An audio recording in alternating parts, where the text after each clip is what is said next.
Hello everyone, कैसे हो आप सब। आज के इस वीडियो में हम लोग पढ़ने वाले हैं कैलोरीमेट्री के बारे में। Calorimetry is basically made up of two words. एक होता है कैलोरी एंड एक होता है मेट्री। कैलोरीमेट्री का मतलब है कि आप हीट को मेजर कर रहे हो। In this branch of physics हम क्या करते हैं, हम हीट के मेजरमेंट से रिलेटेड चीज़ें के बारे में बात करते हैं। ठीक है, तो यहाँ पे कैलोरीमेट्री में हम हीट के बारे में ही सारा कुछ यहाँ पे देखेंगे कि हीट कैसे ट्रांसफ़र होती है और हीट के ट्रांसफ़र होने पे क्या होता है, क्या क्या फिनोमेना होता है, ये सारा कुछ हम पढ़ते हैं कैलोरीमेट्री के अंदर।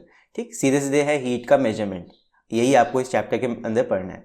तो देखते हैं, सबसे पहली बात तो ये आ जाती है दैट व्हाट इज हीट।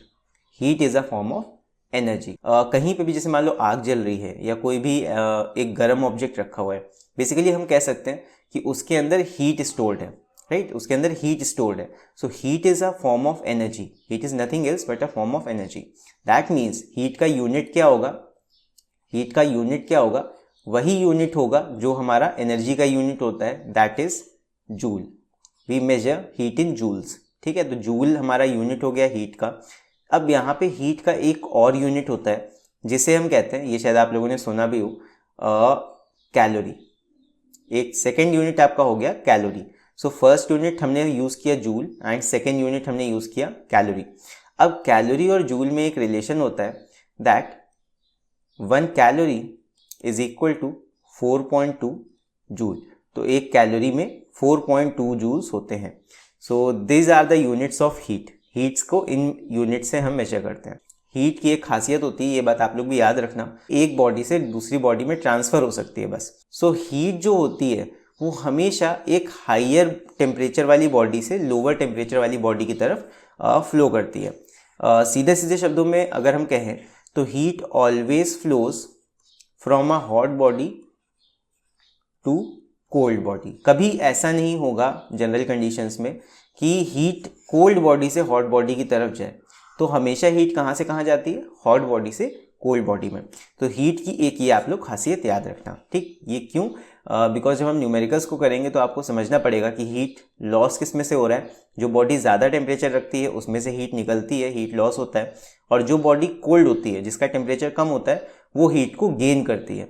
ठीक है, तो ये फिनोमेना हम यूज़ करेंगे आगे। तो ये चीज़ हीट के बारे में आप लोग समझ के रखना। नेक्स्ट चीज़ जो हम बात करेंगे that how do we calculate heat. Calculate करने के लिए देखो हीट को हम यहाँ पे एक फॉर्मूला का यूज़ करेंगे, और वो फॉर्मूला कैसे आता है ज़रा ध्यान से समझना। जब भी हम हीट की बात कर रहे हैं तो हम जब हीट प्रोवाइड करेंगे किसी बॉडी को, मान लो हमने पानी लिया, ऐसे आग के नीचे रख दिया, तो क्या होगा, उस पानी का टेम्परेचर जो है धीरे धीरे बढ़ने लगता है। मान लो ये T डिग्री सेल्सियस था, मान लो 10 डिग्री सेल्सियस था, तो वाटर का जो टेम्परेचर होगा वो धीरे धीरे बढ़ने लगेगा।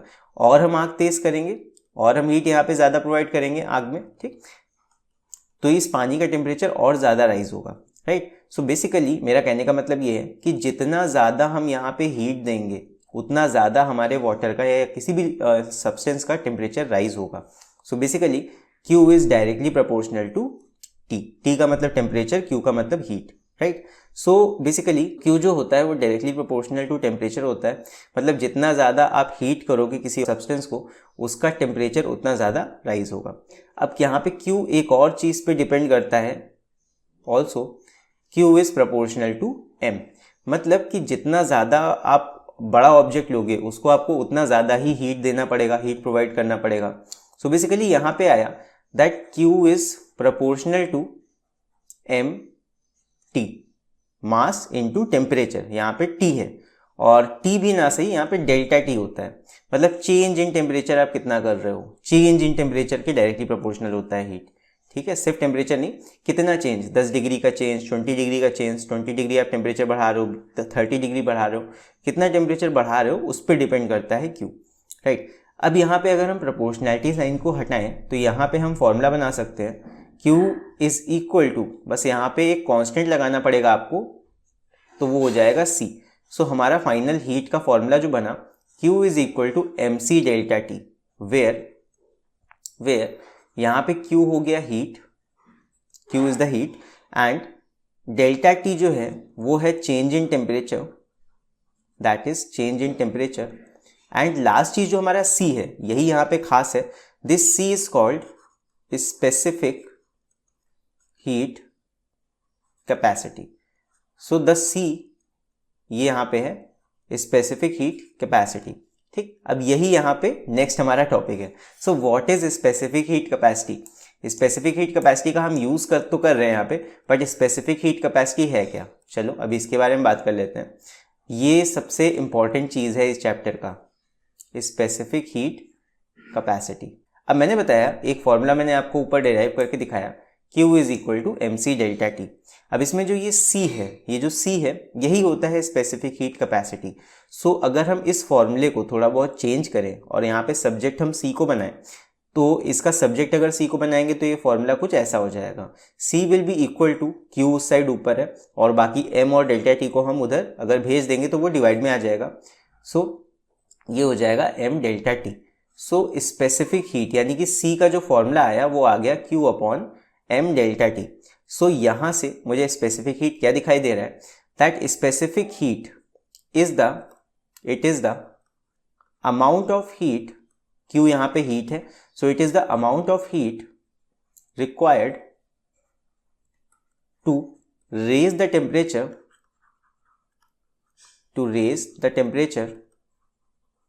of unit mass of a substance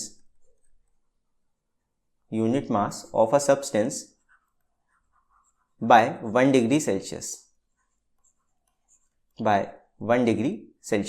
so basically यहाँ पे स्पेसिफिक हीट का क्या मतलब होता है, देखो किसी भी सब्सटेंस को हमें कितना हीट देना पड़ेगा कि उसके यूनिट मास का जो टेम्परेचर है वो 1 डिग्री से राइज हो जाए।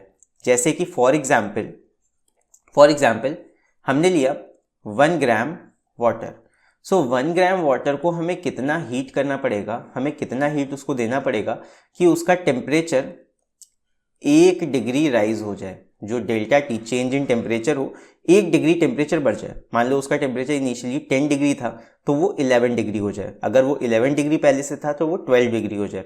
सो कितना हीट हमें उसको देना पड़ा, this is called specific heat of that substance. तो स्पेसिफिक हीट ऑफ जो वाटर होता है, स्पेसिफिक हीट जो वाटर का होता है वो होता है 4.2 जूल पर ग्राम पर डिग्री सेल्सियस या पर degree kelvin. So degree kelvin भी नहीं, सिर्फ केल्विन हो जाएगा, तो जूल पर ग्राम पर केल्विन K-1। सो ये होता है वाटर का स्पेसिफिक हीट। इससे हमें क्या पता लग रहा है वाटर के बारे में कि वाटर को हमें 4.2 जूल्स ऑफ एनर्जी देना पड़ेगा। 4.2 जूल्स एनर्जी जब हम वाटर को देंगे तब उसके 1 ग्राम मास का जो टेम्परेचर होगा वो 1 डिग्री से बढ़ जाएगा। सो this is the definition of specific heat capacity. ये सबसे इंपॉर्टेंट टॉपिक है इस चैप्टर का। इसके बाद एक और है लेटेंट हीट, तो उसके बारे में आगे हम बात करेंगे। सो आई होप स्पेसिफिक हीट का मतलब आप लोग समझ गए होंगे। स्पेसिफिक हीट कैपेसिटी क्या होता है, it is the amount of heat that is required to raise the temperature of a unit mass of a substance. आप किसी सब्सटेंस का यूनिट मास लो, उसका टेम्परेचर 1 डिग्री सेल्सियस से बढ़ाने के लिए आपको कितना हीट देना पड़ा, that is called specific heat of that substance. तो ये होता है स्पेसिफिक हीट। ठीक है, अब यहां से एक फॉर्मूला ये निकल के आया, C is equal to Q by M delta T, और एक फॉर्मूला मैंने आपको ये Q का डिराइव करके दिखाया था, ये वाला। तो ये फॉर्मूला बहुत ही इंपॉर्टेंट है, इसको जरूर से याद रखना। ये पूरे चैप्टर के न्यूमेरिकल सॉल्व करने में आपकी बहुत हेल्प करेगा। Q is equal to MC delta T. So I hope इतनी चीज आप लोग समझ गए होंगे अभी तक। तो जिस सब्सटेंस का स्पेसिफिक हीट ज्यादा होगा, जिस सब्सटेंस का स्पेसिफिक हीट ज्यादा होगा, ये जो मैंने यहाँ पे लिखा हुआ है, सो सब्सटेंस का स्पेसिफिक हीट अगर ज्यादा होगा दैट मीन्स उस सब्सटेंस को ज्यादा हीट लगेगा उसका 1 डिग्री टेम्परेचर बढ़ाने के लिए। और जिस सब्सटेंस का स्पेसिफिक हीट कम होगा उसको थोड़ी सी हीट हम देंगे और उसका टेम्परेचर राइज हो जाएगा। दैट मीन्स किसी सब्सटेंस का अगर स्पेसिफिक हीट ज्यादा है तो हमें उसको ज्यादा हीट देना पड़ेगा to raise its temperature by 1 degree, और किसी सब्सटेंस का मान लो स्पेसिफिक हीट कम है तो हमें उसको कम हीट देना पड़ेगा to raise its temperature by 1 degree Celsius. ठीक, तो यही है स्पेसिफिक हीट कैपेसिटी। अब इसका यूज आगे होगा तब देखेंगे। फिर इसके बाद एक और चीज आ जाती है which is called latent heat. Now let's see latent heat का कॉन्सेप्ट क्या है। सो लेटेंट हीट क्या होती है, देखो लेटेंट वर्ड का मतलब होता है समथिंग दैट इज हिडन।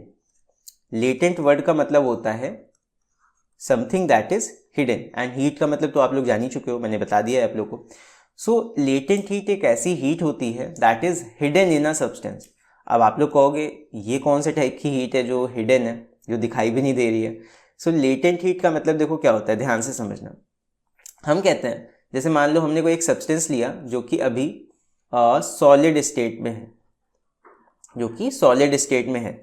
अगर हम इस सब्सटेंस को हीट करेंगे, जैसे मान लो हमने आइस को लिया, फॉर एग्जांपल आइस को लिया और उसको हमने हीट किया, सो क्या होगा, वो मेल्ट हो जाएगा इनटू वाटर। सो सॉलिड को अगर हम हीट करते हैं तो वो पहले तो लिक्विड में चेंज होता है, एंड अगर हम लिक्विड को फर्दर और हीट करते हैं तो वो किस में चेंज होता है, वो गैस में चेंज होता है। ये चेंजेस होते हैं जब हम सब्सटेंसेस को हीट करते हैं, और वाइसे वर्सा अगर हम इसमें से हीट निकाल लेंगे, अगर हम इसको हीट करेंगे तब तो ये हो जाएगा प्लस हीट। लेकिन अगर हम किसी गैस में से हीट निकाल लें, मतलब उसको कूल डाउन करें, तो वो वापस से लिक्विड में चेंज हो जाएगी। एंड एक लिक्विड को अगर हम और ठंडा करते हैं और कूल डाउन करते हैं तो वो सॉलिड में चेंज हो जाता है। ठीक, ये सबको पता होगा आप लोग को। अब यहाँ पे इन चेंजेस के नाम क्या होते हैं। अगर सॉलिड लिक्विड में चेंज हो रहा है तो वो मेल्ट हो रहा है, दिस इज कॉल्ड मेल्टिंग। ठीक, और लिक्विड जो है अगर गैस में चेंज हो रहा है, that is called boiling. Right, इसके बाद अगर गैस लिक्विड में चेंज हो रहा है, गैस को हम लिक्विफाई कर रहे हैं, दैट इज कॉल्ड कंडेंसेशन। यहाँ पे लिक्विड अगर सॉलिड में चेंज हो रहा है तो दैट इज कॉल्ड फ्रीजिंग। ठीक, तो ये सारे चेंजेस होते हैं स्टेट्स के। अब ये मैंने क्यों बताया, जरा ध्यान देना। फॉर एग्जाम्पल जरा एक चीज सोचो, हमारे पास मान लो आइस है, मान लो हमारे पास आइस है एट 0 डिग्री सेल्सियस। अब अगर हम इस आइस को हीट देना स्टार्ट करें, यहाँ पे हम हीट इसको देते जाएंगे, यहाँ पे मैं एक ग्राफ बनाऊंगा, इसको हम कंटिन्यूअसली हीट देते जा रहे हैं, मतलब इसको हम गर्म करते जा रहे हैं, करते जा रहे हैं, करते जा रहे हैं। तो ज़रा सोच के देखो इस आइस के साथ में क्या क्या होगा। फर्स्ट ऑफ ऑल, ये जो 0 डिग्री आइस है ये मेल्ट होना स्टार्ट होगी। डायरेक्टली तो नहीं ये पानी बन जाएगी, मतलब इसका टेम्परेचर तो अचानक से नहीं बढ़ जाएगा। सबसे पहले क्या होगा, धीरे धीरे करके जब हम इसको हीट देंगे तो धीरे धीरे ये आइस मेल्ट होना स्टार्ट होगी। First it will start melting. तो जो हीट हम दे रहे हैं वो कहीं ना कहीं इस आइस का टेम्परेचर नहीं राइज कर रही है, इस आइस का टेम्परेचर वही रहेगा, बस ये मेल्ट होके किस में चेंज हो जाएगा, वाटर में। ये चीज़ ध्यान रखना। At the same time state change और टेम्परेचर चेंज नहीं होता, या तो आपका स्टेट चेंज होगा या तो टेम्परेचर चेंज होगा, एक टाइम पे एक ही चीज़ होती है। सो जब हम इसको हीट दे रहे हैं तो वो हीट कहीं ना कहीं आइस अपने अंदर स्टोर कर रहा है to increase its intermolecular space, और वो किस में चेंज हो रहा है, वो वाटर में चेंज हो रहा है। तो यहाँ पे स्टेट का चेंज हुआ और मेल्टिंग हो गया। फिर इसके बाद जब सारा आइस मेल्ट होकर वाटर में कन्वर्ट हो जाएगा, उसके बाद जब हम हीट इसको करेंगे, फर्दर हीट करेंगे, तो इसका टेम्परेचर राइज होगा एंड ये कन्वर्ट हो जाएगा। धीरे धीरे टेम्परेचर इसका बढ़ेगा, पहले 10 डिग्री, 20 डिग्री, 30 डिग्री, तो और करते करते करते करते ये कहाँ तक जाएगा, ये मैक्सिमम 100 डिग्री सेल्सियस तक जाएगा। अब आप लोग पूछोगे 100 तक ही क्यों जाएगा, 200 तक क्यों नहीं जाएगा। सो हमें सबको पता है कि बॉइलिंग पॉइंट ऑफ वाटर कितना होता है, 100 डिग्री सेल्सियस। मतलब ज़्यादा से ज़्यादा वाटर 100 डिग्री तक ही जा सकता है, उसके बाद फिर वो नहीं जा सकता। उसके बाद फिर उसका स्टेट चेंज होगा, तब जाके वो 100 डिग्री पार कर पाएगा। So basically water at 100 degree तक आ गया। अब इसके बाद फर्दर अगर हम इसको हीट प्रोवाइड करते जाएंगे, फर्दर अगर हम इसको हीट देते जाएंगे तो क्या होगा, अब वाटर का टेम्परेचर और ज़्यादा नहीं होगा, वाटर कन्वर्ट होने लगेगा किस में, water will start converting into steam, water will start converting into steam। लेकिन steam डायरेक्टली टेम्परेचर नहीं बढ़ेगा, यहाँ पे सिर्फ क्या होगा, स्टेट का चेंज होगा। यहाँ पे वाटर बॉयल करेगा एंड इसका टेम्परेचर वही रहेगा, और ये हीट जो हमने इसको प्रोवाइड किया वाटर को, ये टेम्परेचर बढ़ाने में काम नहीं आया, टेम्परेचर बढ़ाने में यूज़ नहीं हुआ इसका। तो ये किस चीज़ में यूज़ हुआ, ये यूज़ हुआ अगेन इंटरमॉलिक्यूलर स्पेसेस बढ़ाने के लिए। दैट मीन्स यहाँ पे जो हम हीट प्रोवाइड कर रहे हैं वो इसी सब्सटेंस के अंदर जाके स्टोर हो गया एंड इस सब्सटेंस को उसने कन्वर्ट कर दिया from one state to another, इसने वाटर को स्टीम में चेंज कर दिया। सो यही जो हीट यहाँ पे लग रहा है, this is called latent heat. अब ये स्टीम में कन्वर्ट हो गया, फर्दर अगर हम इसको और हीट करेंगे तो ये कन्वर्ट होके मतलब कन्वर्ट नहीं होगा, इसका टेम्परेचर और बढ़ता जाएगा, जितना भी बढ़ जाए, मान लो ये 110 डिग्री जितना भी जाएगा, तो स्टीम का टेम्परेचर अब यहाँ पे इंक्रीज करेगा। So this is the transformation of 0 degree ice to 110 degree steam. ये बेसिकली एक एग्जाम्पल है। अब यहाँ पे हो क्या रहा है, देखो ये जो वाई एक्सिस है इसको आप टेम्परेचर का एक्सिस ले सकते हो, टेम्परेचर, और इधर साइड हीट। तो बेसिकली जब हम हीट प्रोवाइड कर रहे हैं किसी सब्सटेंस को, तो उस सब्सटेंस के साथ क्या हो रहा है ये मैंने यहाँ पे एक एग्जाम्पल डायग्राम की हेल्प से आपको एक्सप्लेन करने की कोशिश की है। तो फॉर एग्जाम्पल आइस था, उसको हमने हीट प्रोवाइड किया, पहले वो मेल्ट करा, फिर जाके वो मेल्ट करके कन्वर्ट हुआ वाटर में। दैट मीन्स यहाँ पे मेल्टिंग हो रहा है, स्टेट चेंज हो रहा है। तो मैंने बताया कि एक टाइम पे या तो स्टेट चेंज होगा या तो टेम्परेचर चेंज होगा। तो इस टाइम पे उसका क्योंकि स्टेट चेंज हो रहा है तो टेम्परेचर कांस्टेंट रहेगा। सो जिस समय हम कोई हीट प्रोवाइड कर रहे हैं और हमारे सब्सटेंस का टेम्परेचर चेंज नहीं हो रहा है, सिर्फ उसका स्टेट चेंज हो रहा है, उस टाइम लगने वाले हीट को, इस टाइम पे यहाँ से यहाँ तक जितना भी हीट लगा, इसको हम बोलेंगे latent heat. So latent heat क्या हुआ? लेटेंट हीट का डेफिनेशन हो जाएगा हीट रिक्वायर्ड या amount of heat required to change the state of a substance, to change the state of a substance। किसी भी सब्सटेंस का स्टेट चेंज करने के लिए जितना भी हीट लगता है उसको हम बोलते हैं लेटेंट हीट। ठीक, अब यहाँ पे एक नया टर्म देख लो, that is specific latent heat. Specific latent heat, latent heat क्या हुई? Heat required to change the state of a substance. अब स्पेसिफिक लेटेंट हीट क्या होगी? वो अमाउंट ऑफ हीट जो कि यूनिट मास का स्टेट चेंज कर दे। सो स्पेसिफिक लेटेंट हीट को हम डिनोट करते हैं एल से। So specific latent heat L is equal to amount of heat, जितना हीट लगा स्टेट चेंज करने के लिए, जैसे मान लो 10 जूल लगा तो 10 जूल ले लेंगे और अपॉन में रख देंगे उस सब्सटेंस का मास जिसका हमने स्टेट चेंज किया है। So Q by M. So L is equal to हो गया Q by M. Latent heat is equal to amount of heat required to change the state of a substance of unit mass. Unit mass का state change करने के लिए जितना heat लगेगा वही हो जाएगा स्पेसिफिक लेटेंट हीट। ठीक, तो इसका यूनिट क्या होगा? इसका यूनिट हो जाएगा जूल पर केजी। ये हो जाएगा इसका यूनिट, ऐसा unit, right. Specific latent heat यही हो गया। अगर इसका डेफिनेशन पूछा जाएगा तो आप सीधे सीधे बता दोगे that amount of heat required by unit mass of a substance to change its state. ठीक, अब ये दो तरीके का होता है। एक हमारा होता है लेटेंट हीट ऑफ, फर्स्ट होता है लेटेंट हीट ऑफ वेपराइजेशन, मतलब बॉईल करते समय कितना आपको हीट देना पड़ेगा उसको हम कहेंगे लेटेंट हीट ऑफ वेपराइजेशन। और एक होता है हमारा लेटेंट हीट ऑफ फ्यूजन। तो लेटेंट हीट ऑफ फ्यूजन का मतलब कि मेल्ट करते समय कितना हीट आपको वहां प्रोवाइड करना पड़ा कि सॉलिड सारा मेल्ट होके लिक्विड में चेंज हो जाए। तो मेल्टिंग के समय जो हीट आपको देना पड़ेगा वो हो जाएगा लेटेंट हीट ऑफ फ्यूजन, और बॉइलिंग के टाइम जो आपको एक्स्ट्रा हीट देना पड़ेगा वो हो जाएगा लेटेंट हीट ऑफ वेपराइजेशन। कैसे निकालेंगे इसको? ऊपर वाला फॉर्मूला यही देख लो, L is equal to Q by M. इससे अगर हम बनाएं तो ये बन जाएगा Q is equal to ml। तो ये एक फॉर्मूला है, अगेन ये इंपॉर्टेंट है। एक आपका शुरुआत में Q is equal to MC delta T important था और एक Q is equal to ML वाला फॉर्मूला इंपॉर्टेंट है। ये दो फॉर्मूले अगर आपको तैयार है तो आप कोई भी न्यूमेरिकल इस चैप्टर का लगा सकते हो, और थोड़ा सा आपको कॉन्सेप्ट वहाँ पे यूज़ करना बस आना चाहिए। तो यहाँ पे इस पूरे चैप्टर में हमने देखो इतना कुछ पढ़ा, एक बार फिर से रिवाइज कर लेते हैं। So calorimetry is the study of heat. ठीक, उसके यूनिट क्या होते हैं? Joule and calorie. 1 calorie is equal to 4.2 joule. And heat always transfers या flows from the body kept at higher temperature to a body kept at lower temperature. Hot body से cold body में ही हमेशा heat जाएगा। Heat का calculation कैसे करेंगे इसका मैंने आपको यहाँ पे तरीका बताया। एक फॉर्मूला है Q is equal to MC delta T, जहाँ पे सारे टर्म्स का मतलब यहाँ लिखा हुआ है।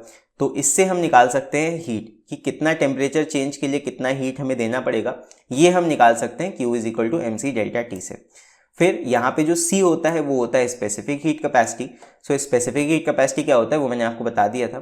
फिर आता है एक latent heat. So latent heat क्या होता है? वो हीट जो हमें स्टेट चेंज करते समय प्रोवाइड करना होता है, that is called latent heat. फिर लेटेंट हीट के बाद मैंने बताया स्पेसिफिक लेटेंट हीट क्या होती है। स्पेसिफिक लेटेंट हीट के लिए क्या करोगे? लेटेंट हीट जो होगा, मतलब स्टेट चेंज करते समय जो आप हीट दे रहे होगे उसको m से डिवाइड कर दोगे। मतलब यूनिट मास 1 ग्राम या 1 kg के लिए कितना हीट आपको देना पड़ेगा कि वो सब्सटेंस मेल्ट हो जाए या वो सब्सटेंस बॉयल हो जाए, मतलब स्टेट चेंज हो जाए उस सब्सटेंस का, तो उसको हम कहेंगे स्पेसिफिक लेटेंट हीट। सो ये होता है L is equal to Q by M। So heat निकालने के देखो हमारे पास दो फॉर्मूले अभी हो गए। हीट निकालने के हमारे पास दो फॉर्मूले हो गए। एक हो गया हमारा Q is equal to M C delta T, और एक हमारा हो गया Q is equal to M L. First वाला फॉर्मूला हम तब यूज करेंगे used when there is a change in temperature. जब टेम्परेचर में चेंज होगा किसी सब्सटेंस के, चेंज इन टेम्परेचर, जब किसी सब्सटेंस के टेम्परेचर में बदलाव हो रहा है, टेम्परेचर उसका घट रहा है या बढ़ रहा है, तब हम यूज करेंगे Q is equal to M C delta T का। लेकिन जब किसी सब्सटेंस का स्टेट चेंज हो रहा है, जब किसी सब्सटेंस का स्टेट चेंज होगा, तब जो हम हीट प्रोवाइड करेंगे वो हम निकालेंगे Q is equal to M L से। सो बेसिकली हीट कैलकुलेट करने के दो फॉर्मूले, एक Q is equal to M C delta T और एक हो जाएगा Q is equal to M L. इन दोनों फॉर्मूले का हम यूज करेंगे और सीधे सीधे हम न्यूमेरिकल्स को सॉल्व कर लेंगे। अब यहाँ एक और बात आ जाती है, कुछ प्रॉब्लम्स यहाँ पे आपको मिलेंगे जिनको हम बोलते हैं मिक्सचर प्रॉब्लम्स।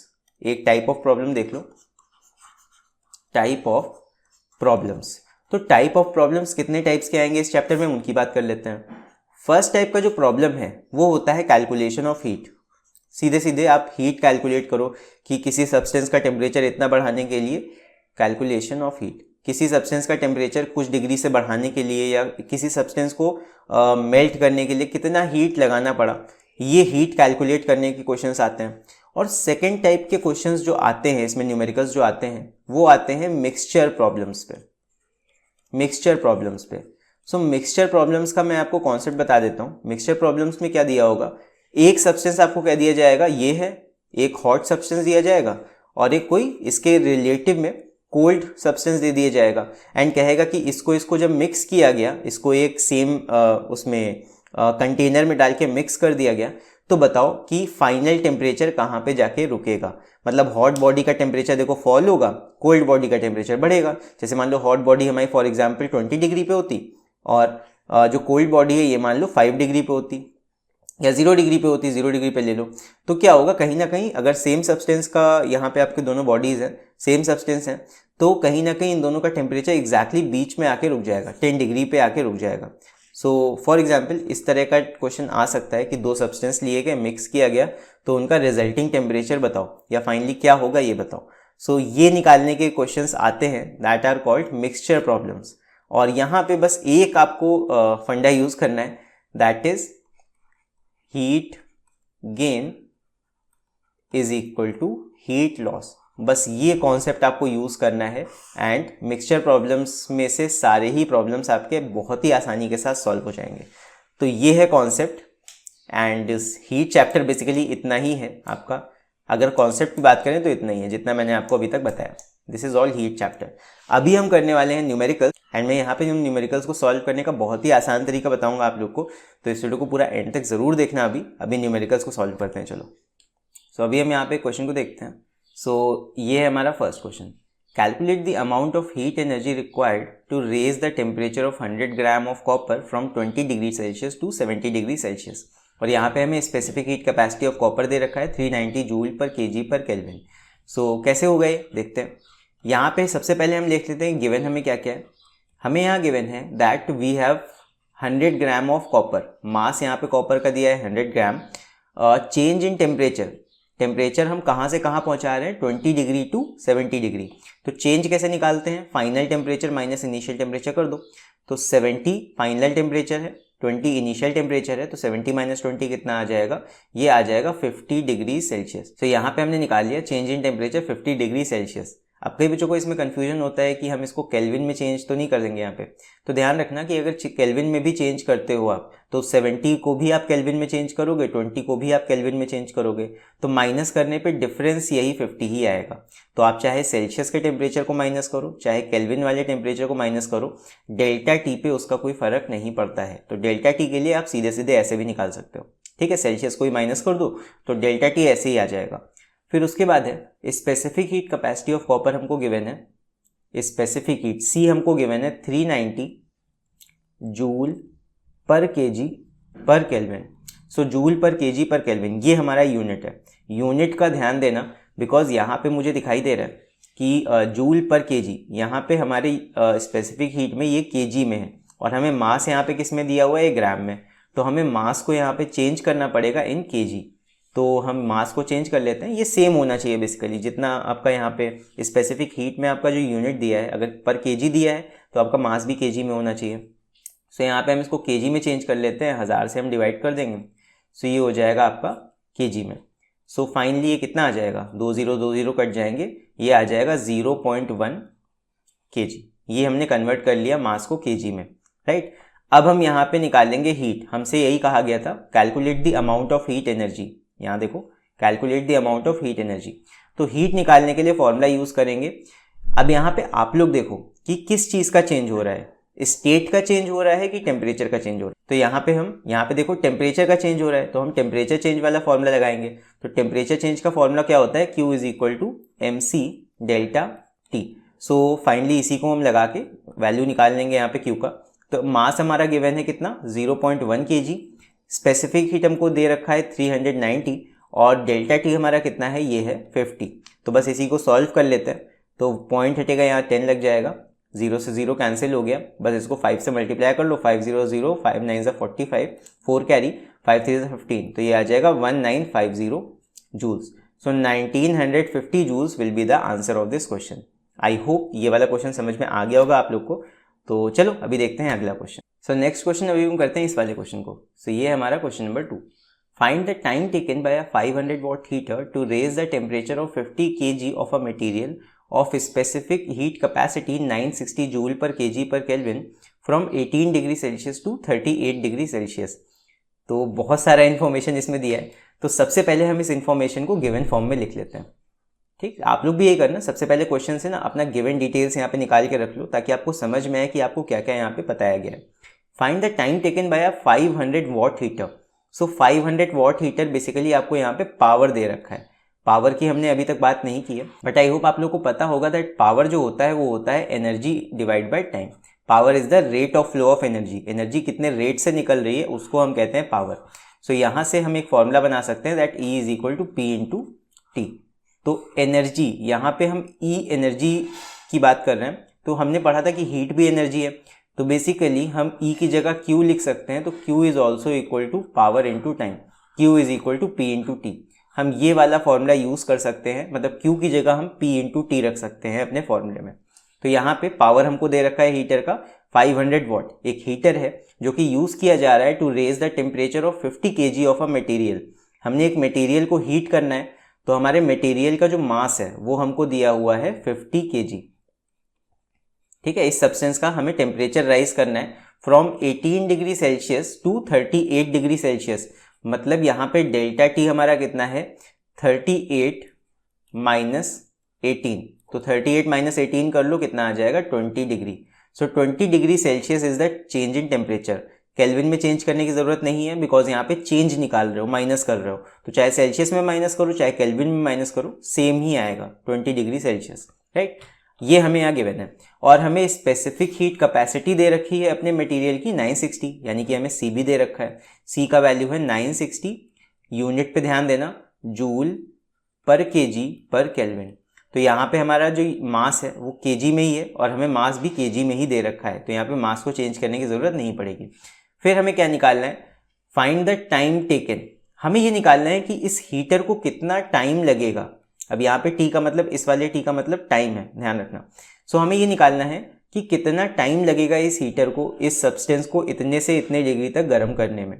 तो बेसिकली हमें टाइम निकालना है, time is equal to question mark. सो यहाँ पे टाइम कैसे निकलेगा, देखो फॉर्मूला हमें पता है हीट का क्या होता है, Q is equal to mc delta T. यही वाला इसलिए यूज कर रहे हैं बिकॉज हमें दिखाई दे रहा है कि यहाँ पे टेम्परेचर का चेंज हो रहा है। जब टेम्परेचर का चेंज होता है तो हम Q is equal to mc delta T लगाते हैं। तो यहाँ पे इस Q की जगह, क्योंकि Q हमको हीट नहीं निकालना है, इस बार हमें निकालना है टाइम। सो Q और टाइम का रिलेशन क्या होता है ये मैंने ऊपर यहाँ पे बता दिया है, that Q is equal to P × T। तो यहाँ पे Q की जगह हम रख देंगे पावर इंटू टाइम और ये हो जाएगा is equal to mc delta T. तो बस यहाँ पे वैल्यूज को अब रख दो। पावर हमें दे रखा है अपने हीटर का 500, टाइम हमको निकालना है T, मास हमको दे रखा है 50, स्पेसिफिक हीट हमको दे रखा है 960 एंड डेल्टा टी हमने कैलकुलेट करके निकाला है कितना, 20। सो बस इस इक्वेशन को सॉल्व कर दो एंड आपका यहाँ पे वैल्यू आ जाएगा। सो यहाँ पे दोनों साइड 0 से 0 कैंसिल कर दो, तो 2 0 कैंसिल हो जाएंगे। सो t इज इक्वल टू आ जाएगा और 5 से 5 भी कैंसिल हो जाएगा, 5 1 ज़ा 5, 5 1 ज़ा 5, क्योंकि दोनों साइड ये मल्टीप्लाई में है तो एक तरफ ये आके डिवाइड में आ जाएगा, तो सारे टर्म्स मैंने ऐसे ही कैंसिल कर दिए। तो t इज इक्वल टू यहाँ पे आ जाएगा 96 इंटू 20 20। सो 96 इंटू 20, इसको मल्टीप्लाई कर लो बस, ये आ जाएगा 6 2 ज़ा 12, 1 कैरी, 9 2 ज़ा 18, 90। सो 1920 या 1920 सेकेंड्स, ये सेकेंड्स में आंसर आएगा, बिकॉज सारे हमारे जो यूनिट्स थे वो SI यूनिट में थे, तो यहाँ पे टाइम भी SI यूनिट में ही आएगा, दैट मीन्स सेकेंड में आंसर आएगा। अब इसको आप डिवाइड कर दो 60 से टू फाइंड मिनट्स, मिनट्स में आंसर निकालने के लिए यहाँ पे इसको 60 से डिवाइड कर देते हैं, तो 1920 डिवाइड बाय 60, तो ये हो जाएगा 0 से 0 कैंसिल, 6 3 ज़ा 18 एंड 6 2 ज़ा 12, 6 ज़ा 18, उसके बाद फिर 12, तो 6 2 ज़ा 12। सो 32 minutes will be the answer. 32 minute लगेंगे इस हीटर को, इस सब्सटेंस का टेम्परेचर 18 डिग्री से 38 डिग्री तक पहुंचाने में। सो this will be the final answer. I hope आप लोगों को समझ में आ गया होगा कि यहाँ पे एक प्रॉब्लम हमें गिवन था कि एक हीटर था, वो 500 वाट का था एंड उससे हमें एक सब्सटेंस को हीट करना था फ्रॉम 18 डिग्री टू 38 डिग्री। हमसे पूछा गया था कि कितने टाइम में वो ऐसा कर पाएगा। सो यहाँ पे हमने टाइम निकाल लिया है, आधे घंटे में अप्रॉक्स 32 मिनट में ये हीटर इस सब्सटेंस का टेम्परेचर 18 डिग्री से 38 डिग्री तक ले आएगा। सो आई होप समझ में आ गया होगा क्वेश्चन अभी आप लोग को। एंड इसके बाद हम लोग देखते हैं अगला क्वेश्चन, एंड चलो देखते हैं कि वो कैसे होगा। सो अभी हम देखते हैं हमारा थर्ड क्वेश्चन। तो थर्ड क्वेश्चन हमारा है ये, 200 gram of hot water at 80 degree Celsius is added to 300 gram of cold water at 10 degree Celsius. अब यहाँ पे इस क्वेश्चन में हमें यहाँ साफ दिखाई दे रहा है दैट ये मिक्सचर प्रॉब्लम है। मिक्सचर प्रॉब्लम का मतलब ये कि यहाँ पे दो सब्सटेंसेस मिक्स किए जा रहे हैं, और दो सब्सटेंसेस भी नहीं, यहाँ पे हॉट वाटर है और यहाँ पे इसको हम मिक्स कर रहे हैं कोल्ड वाटर के साथ। बेसिकली सब्सटेंस यहाँ सेम है, सब्सटेंस वाटर ही है, बस एक हॉट वाटर है और एक कोल्ड वाटर है, दोनों को हमने मिक्स करा। तो हमें ये बताना है neglecting the heat taken by the container, मतलब हमें ये मान के चलना है कि आसपास का सराउंडिंग या आसपास का जो कंटेनर जिसमें रखा होगा वो कोई भी हीट एब्जॉर्ब नहीं करेगा। तो calculate the final temperature of the mixture of water. So यहाँ पे सिंपल सा ये प्रॉब्लम है, देखते हैं कैसे होगा ये। यहाँ पे हमारे पास एक हॉट वाटर है, तो हॉट वाटर यहाँ लिख लेते हैं, ये है हॉट वाटर, इसको हमने मिक्स किया कोल्ड वाटर के साथ, और ये हमारा कोल्ड वाटर, ये है कोल्ड वाटर। अब देखो मैंने हॉट वाटर को इसीलिए ऊपर बनाया है बिकॉज इसका टेम्परेचर कहीं ना कहीं ऊपर है, इससे थोड़ा विजुलाइज करने में हेल्प मिलता है। आप हॉट वाटर को थोड़ा ऊपर लेवल पे बनाओ, ठीक है। ये कितना है, इसका मास हमें गिवन है, जो m1 है या m ऑफ हॉट वाटर है वो हमें गिवन है 200 ग्राम, 200 ग्राम हमारा हॉट वाटर है। It is at 80 degree Celsius, the temperature of this hot water is at 80 degree Celsius. तो T1 हमारा हो जाएगा 80 डिग्री सेल्सियस, ये हमारा डिटेल्स हो गया हॉट वाटर का। फिर is added to 300 gram of cold water. Cold water कितना है, इसका मास मैं लिख लेता हूँ यहाँ पे। So mass of cold water is 300 grams and it is at 10 degree Celsius. Cold water हमारा 10 डिग्री सेल्सियस पे है, तो मैंने टेम्परेचर ऑफ कोल्ड वाटर लिख लिया यहाँ पे 10 डिग्री सेल्सियस। आगे है कैलकुलेट द फाइनल टेम्परेचर। हमें क्या करना है, कैलकुलेट करना है the final temperature of this mixture. So इस मिक्सचर का फाइनल टेम्परेचर क्या होगा जाके ये हमको निकालना है। तो देखो कैसे करना है, हम मान लेंगे कि सपोज ये हॉट वाटर था, तो हमें पता है कि इसका टेम्परेचर फॉल होकर थोड़ा सा नीचे आएगा जब हम इसको मिक्स करेंगे विद कोल्ड वाटर, और कोल्ड वाटर का टेम्परेचर थोड़ा सा ऊपर कहीं आएगा, और दोनों ही जब सेम टेम्परेचर पे पहुंच जाएंगे, किसी एक टेम्परेचर पे पहुंच जाएंगे, तब हम उस टेम्परेचर पे आके रुक जाएंगे। या ये जो हॉट वाटर और कोल्ड वाटर है, इसका टेम्परेचर जब सेम हो जाएगा तब इसके बीच कोई हीट ट्रांसफ़र नहीं होगा। मतलब हॉट वाटर यहाँ पे हीट लॉस कर रहा है, दैट्स वाई उसका टेम्परेचर फॉल होगा, और कोल्ड वाटर यहाँ हीट गेन करेगा, इसलिए उसका टेम्परेचर राइज होगा, ठीक। और दोनों ही जब सेम टेम्परेचर पे पहुँच जाएंगे तब इनके बीच हीट का ट्रांसफ़र बंद हो जाएगा और सेम टेम्परेचर पे आकर रुक जाएंगे। और यहाँ पे हमें यही निकालना है, we have to calculate the final temperature. तो हम यहाँ पे इस T को ही हमें निकालना है कि फाइनल टेम्परेचर क्या होगा इस मिक्सचर का। सो यहाँ पे हम मान लेते हैं let the final temperature be T, let the final temperature be T degree Celsius. हमने मान लिया कि फाइनल टेम्परेचर इसका मिक्सचर का T डिग्री सेल्सियस है। तो हम इसको सॉल्व करना स्टार्ट करते हैं, और हमें एक और चीज़ दे रखी है, इसको भी मैं लिख लेता हूँ, that the heat capacity of water is equal to 4200 joule per KG per kelvin. तो मैं यहाँ पे इसको भी लिख लेता हूँ। हमें स्पेसिफिक हीट ऑफ वाटर दे रखा है 4200 या 4200 joule per KG per kelvin. इसको मैंने यहाँ पे गिवन में लिख लिया है। अब देखो हमने मान लिया कि सपोज फाइनल टेम्परेचर हमारे मिक्सचर का T डिग्री पे जाके रुकेगा। सो हीट लॉस यहाँ पे हो रहा है हॉट वाटर का और हीट गेन हो रहा है कोल्ड वाटर का। सो यहाँ पे हम कौन सा फॉर्मूला लगाएंगे, हम सिंपल सा कॉन्सेप्ट लगाएंगे कि जो हीट लॉस हो रहा है, हॉट वाटर जितना हीट लॉस करेगा वही हीट कोल्ड वाटर गेन करेगा। ठीक है, सही है।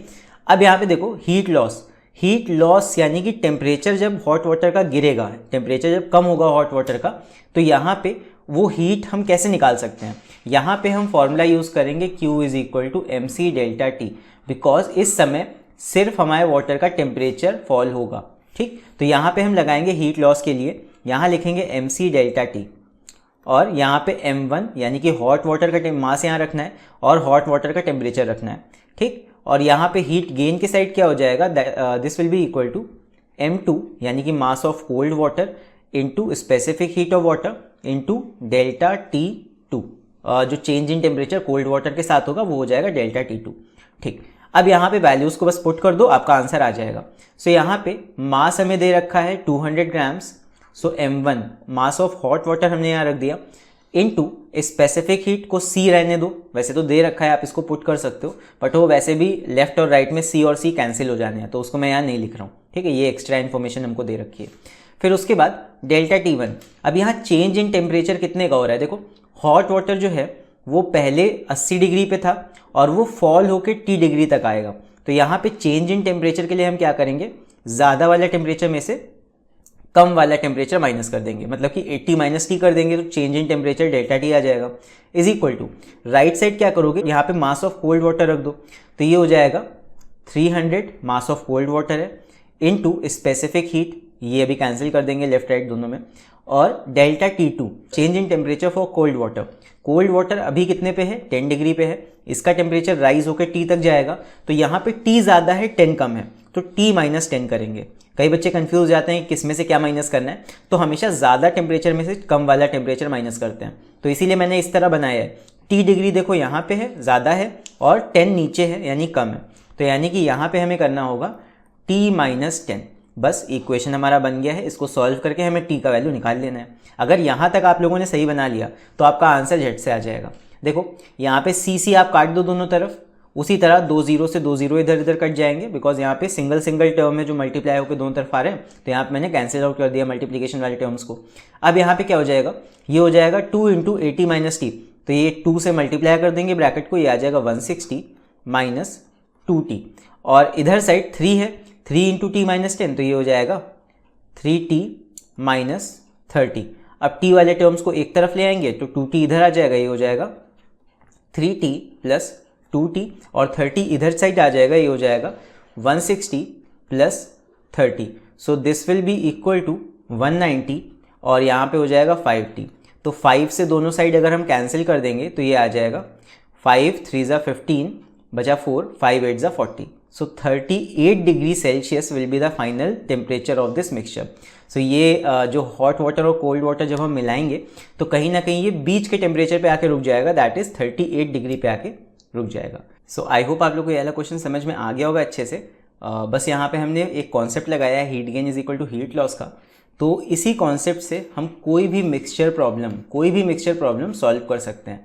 तो मिक्सचर प्रॉब्लम्स को सॉल्व करने का बेसिक तरीका यही है कि आपको आइडेंटिफाई करना है कि कौन सा आपका हॉट बॉडी है, कौन सा कोल्ड बॉडी है, और कोशिश करना कि उसको ऐसे ही बना लेना, इस तरीके से बना लेना कि हॉट बॉडी के डिटेल्स ऊपर लिखना, कोल्ड बॉडी के डिटेल्स नीचे लिखना, और जो रिजल्टिंग टेम्परेचर T होगा वो बीच में कहीं होगा। तो इस तरह हम हीट लॉस किस में हो रहा है ये पता लगा सकते हैं और हीट गेन किस में हो रहा होगा ये पता लगा सकते हैं। तो मेरा तरीका ये है, आप चाहो तो इसको फॉलो कर सकते हो, इससे बहुत ही आसानी के साथ आपके मिक्सचर प्रॉब्लम सॉल्व हो जाएंगे। सो आई होप ये वाला क्वेश्चन तो समझ गए होंगे आप लोग। अभी इसके बाद हम लोग देखते हैं चलो अगला क्वेश्चन एंड देखते हैं कि वो कैसे होगा। सो चलो अभी देखते हैं अगले क्वेश्चन को, दैट इज क्वेश्चन नंबर 4। इसको पढ़ते हैं अभी।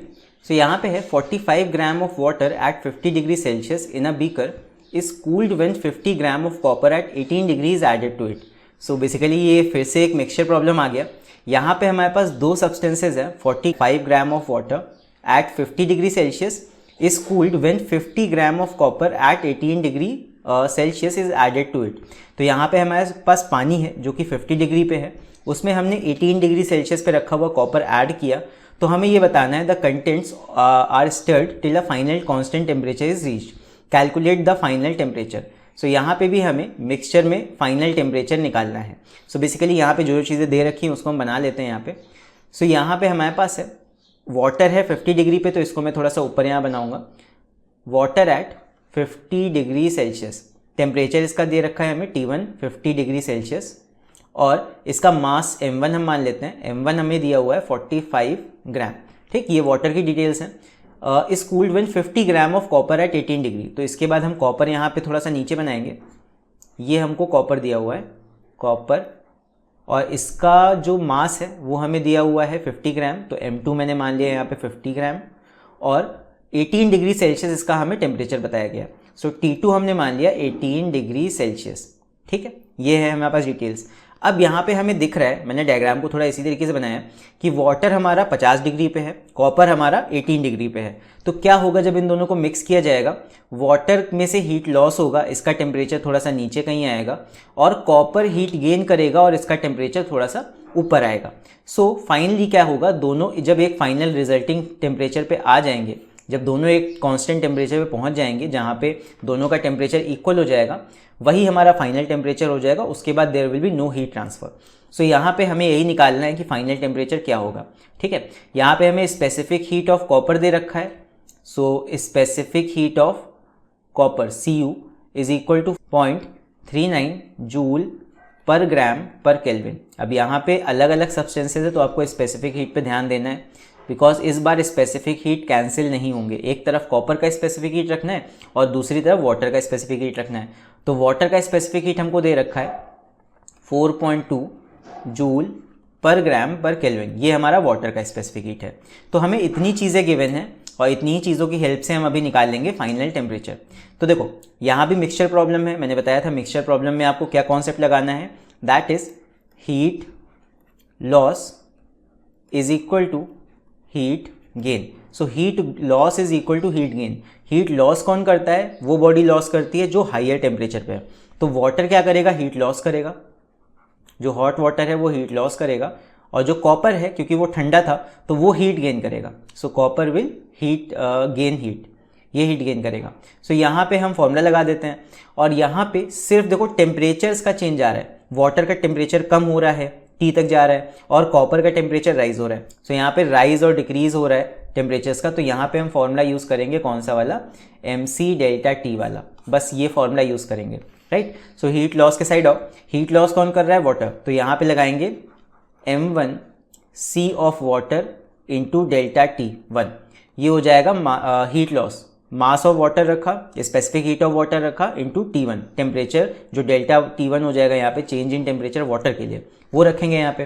फिर इसके बाद हीट गेन के साइड देखो, यहाँ पे हमें रखना है मास ऑफ कॉपर, तो M2 into specific heat of copper यानी Cu का स्पेसिफिक हीट कॉपर का, और डेल्टा T2 जो कॉपर के साइड चेंज हो रहा है टेम्परेचर का, उसको हमें यहाँ लिखना है। ठीक है, अब यहाँ वैल्यूज़ को रख दो बस। मास ऑफ वाटर यानी कि फर्स्ट मास आपका M1 कितना यहाँ ले रखा है हमने, ये है 45। अगर कन्फ्यूजन हो ना तो बस ये चीज़ देख लो कि हीट लॉस कौन कर रहा है, वाटर कर रहा है। तो यहाँ पे वाटर के सारे डिटेल्स आपको रखने हैं। तो ये हो जाएगा 45 into specific heat of water हमें कितना दे रखा है, 4.2 जूल पर ग्राम पर केल्विन। तो ये हमें दे रखा है 4.2 डेल्टा T1। अब चेंज इन टेम्परेचर सोच के देखो, वाटर पहले किस पे था, 50 डिग्री पे था, उसका टेम्परेचर फॉल होके T तक आया, तो ज़्यादा 50 है कम T है। तो यहाँ पे हम क्या करेंगे, 50 माइनस T, ज़्यादा वाले टेम्परेचर में से कम वाला टेम्परेचर माइनस कर देंगे।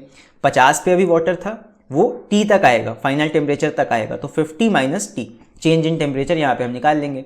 फिर इसके बाद हीट गेन के साइड आपको कॉपर के डिटेल्स रखने हैं। तो यहाँ पे मास ऑफ कॉपर हमें दे रखा है 50, उसके बाद स्पेसिफिक हीट ऑफ कॉपर यहाँ रखना है, यानी कि C ऑफ कॉपर Cu ये दिया है 0.39 into delta T2 change in temperature copper के साइड क्या हो रहा है, कॉपर अभी 18 डिग्री पे है, इसका टेम्परेचर फाइनल टेम्परेचर तक राइज होकर T तक जाएगा, यानी 18 को T तक जाना है। तो यहाँ पे T ज़्यादा है, 18 कम है, तो यहाँ पे हम करेंगे T में से 18 माइनस करके डेल्टा T या चेंज इन टेम्परेचर निकाल लेंगे। बस हमें इस इक्वेशन को सॉल्व करना है। एक बार इक्वेशन तक आ गए ना तो मतलब आधा रास्ता आपका कवर हो गया। तो यहाँ पे अभी इसको सॉल्व कर लेते हैं। तो ये हो जाएगा 5 से कैंसिल करेंगे तो ये हो जाएगा 5 9 45 और 5 10 50। ठीक, यहाँ पे आप पॉइंट हटा के 0 लगा सकते हो, 1 0 लगेगा। यहाँ पे पॉइंट हटाओगे 2 0 लगेंगे, 1 0 से 1 0 ये कैंसिल हो जाएगा, 1 0 से 1 0 ये वाला कैंसिल हो जाएगा। आई होप कैलकुलेशन समझ में आ रहा होगा। अगर कैलकुलेशन नहीं समझ में आ रहा है तो आप कमेंट्स में मेरे को बता देना, मैं अगली बार से थोड़ा आसान तरीके से सॉल्व करूँगा।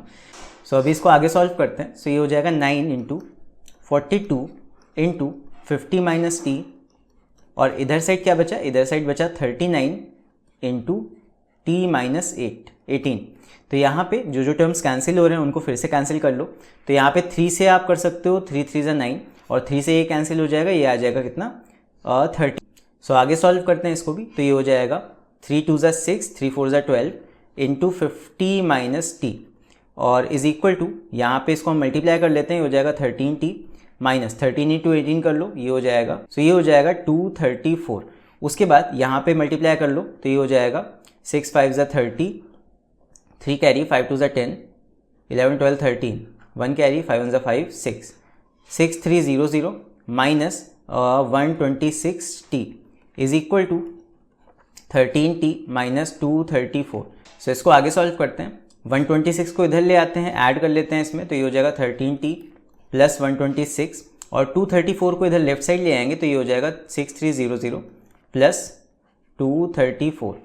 आगे सॉल्व करते हैं इसको। तो ये हो जाएगा 126t था ये, तो यहाँ पे इसको ऐड कर लो तो ये हो जाएगा 9 2131 139t इज इक्वल टू, इनको ऐड करेंगे तो ये हो जाएगा 6534। अब यहाँ पे हमें डिवाइड करना पड़ेगा, तो ये हो जाएगा t is equal to 6534 divide by 139 कर लेते हैं।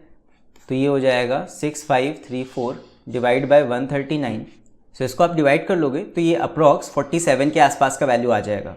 सो फाइनल हमारा आंसर क्या हो जाएगा, 47 पॉइंट समथिंग आएगा, बट 47.00 समथिंग आ रहा है। सो आपका फाइनल आंसर यहाँ पे जो होगा that will be t is equal to 47 degree Celsius. तो आपका जो फाइनल टेम्परेचर आएगा वो 47 डिग्री सेल्सियस आ जाएगा। आप इसको डिवाइड कर लेना एक बार इस चीज़ को, ठीक है। तो आपका अप्रॉक्स 47.00 समथिंग आएगा, तो यहाँ पे फाइनल टेम्परेचर आपका 47 होगा, राइट। सो आई होप ये वाला क्वेश्चन भी आप लोग को समझ में आ गया होगा। अभी मिक्सचर प्रॉब्लम कोई भी है इसी तरीके से सॉल्व करने की कोशिश करना, एंड आपका आंसर बहुत ही जल्दी आ जाएगा, राइट। चलो अभी हम लोग करते हैं अगला क्वेश्चन। सो अभी हम लोग करने वाले हैं ये वाला क्वेश्चन।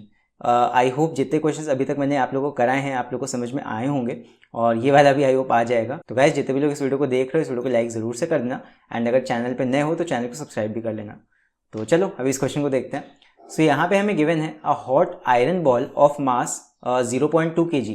यहाँ पे एक हॉट आयरन बॉल है of mass 0.2 kg is dropped into 0.5 kg of water at 10 degree. यहाँ पे भी दो चीज़ें हैं, एक तो हमारा हॉट आयरन बॉल है, ये भी मिक्सचर प्रॉब्लम है बेसिकली। एक हॉट आयरन बॉल हमें दिया हुआ है और उसका मास हमें गिवन है, ये हमारा हो गया आयरन बॉल, यहाँ लिख लेते हैं छोटा सा, दिस इज आयरन बॉल। इसका मास हमको दिया है, इसको मान लेते हैं m1 is equal to 0.2 kg is dropped into 0.5 kg of water at 10 degree Celsius. इसको हम ड्रॉप करेंगे इन वाटर, और वाटर का मास हमें कितना दे रखा है, मास 0.5 kg। So a hot iron ball is dropped into 0.5 kg of water at 10 degree Celsius, और इस वाटर का टेम्परेचर हमें कितना दे रखा है, इसका टेम्परेचर हमको दे रखा है T2 is equal to 10 degree Celsius, right. और यहाँ पे the resulting temperature is 30 degree Celsius. अब इस लाइन पे ध्यान देना, the resulting temperature is 30 degree Celsius, मतलब उसने हमें इस बार फाइनल टेम्परेचर पहले से बता दिया है।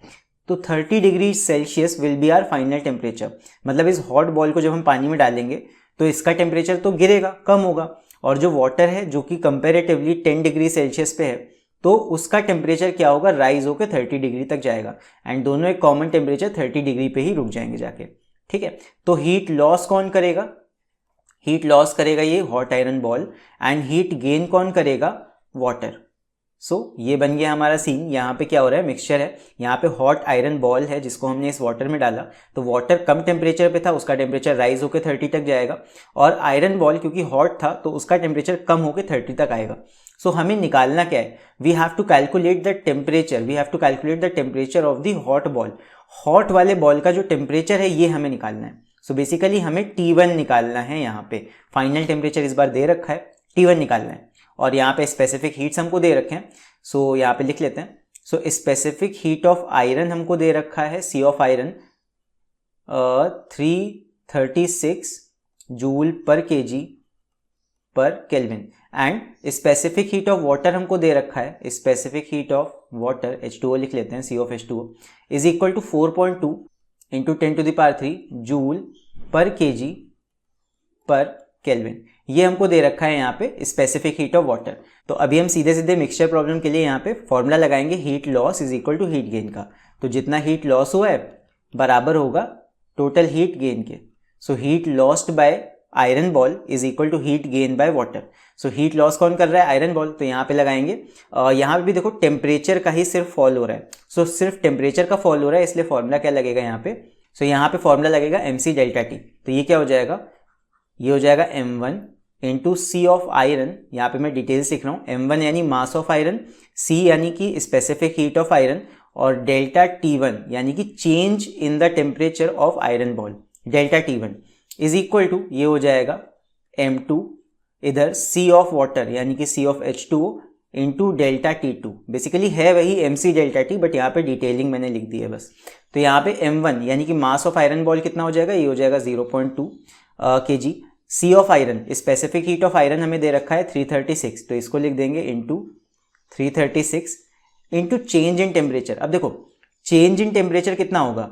आयरन बॉल का टेम्परेचर पहले हमने अज्यूम किया है T1 था, ये फॉल होके आया होगा 30 डिग्री तक। तो ये हो जाएगा, ज़्यादा में से कम को माइनस करना है, यानी T1 minus 30, this will be the change in temperature for iron ball. Iron ball का इतना हो जाएगा चेंज इन टेम्परेचर। फिर इज इक्वल टू m2। अब वाटर के साइड आओ, हीट गेन के साइड आओ, तो यहाँ पे मास ऑफ वाटर m2 हमें दे रखा है 0.5 into specific heat of water हमें कितना दे रखा है? ये यहाँ पे दे रखा है 4.2 इंटू 10⁻³, ये है specific heat of water, into delta T2। अब पानी के लिए चेंज इन टेम्परेचर कितना हो रहा है? पहले ये 10 डिग्री पे था और 30 तक जा रहा है, तो 30 माइनस 10 करके हम यहाँ पे चेंज इन टेम्परेचर निकाल लेंगे। सो 30 माइनस 10 सीधे सीधे निकाल लेंगे इसको भी। तो ये हो जाएगा 0.2 into 336 into T1 minus 30 is equal to 0.5 into 4.2 into 10⁻³ और 30 माइनस 10 कितना हो जाएगा? ये हो जाएगा आपका 20। अब यहाँ पे थोड़ा सा पॉइंट वगैरह हटा देते हैं, ये हो जाएगा पॉइंट हट के यहाँ आ जाएगा 10, तो यहाँ पे पॉइंट हट के ये आ जाएगा 10, और 10 से 10 ये कैंसिल हो जाएगा, ठीक है। और यहाँ पे 4.2 का एक पॉइंट हटेगा, ये हो जाएगा, इससे ये कैंसिल हो जाएगा, राइट। सो अभी यहाँ पे इसको हम आगे सॉल्व करते हैं, तो ये हो जाएगा। सो अभी जितना बचा है इसको लिख लेते हैं। तो यहाँ पे बचेगा 2 into 336 into T1 minus 30 is equal to, यहाँ पे बचा 5 इंटू 42 पॉइंट हट चुका है, इंटू 10⁻³ इंटू 2, ये बचा हमारे पास। हमें T1 के लिए सॉल्व करना है बस। सो यहाँ पे मुझे 2 दिख रहा है, तो इस 2 को मैं इस 2 से कैंसिल कर सकता हूँ, बिकॉज दोनों साइड मल्टीप्लाई ही हो रहा है सब कुछ।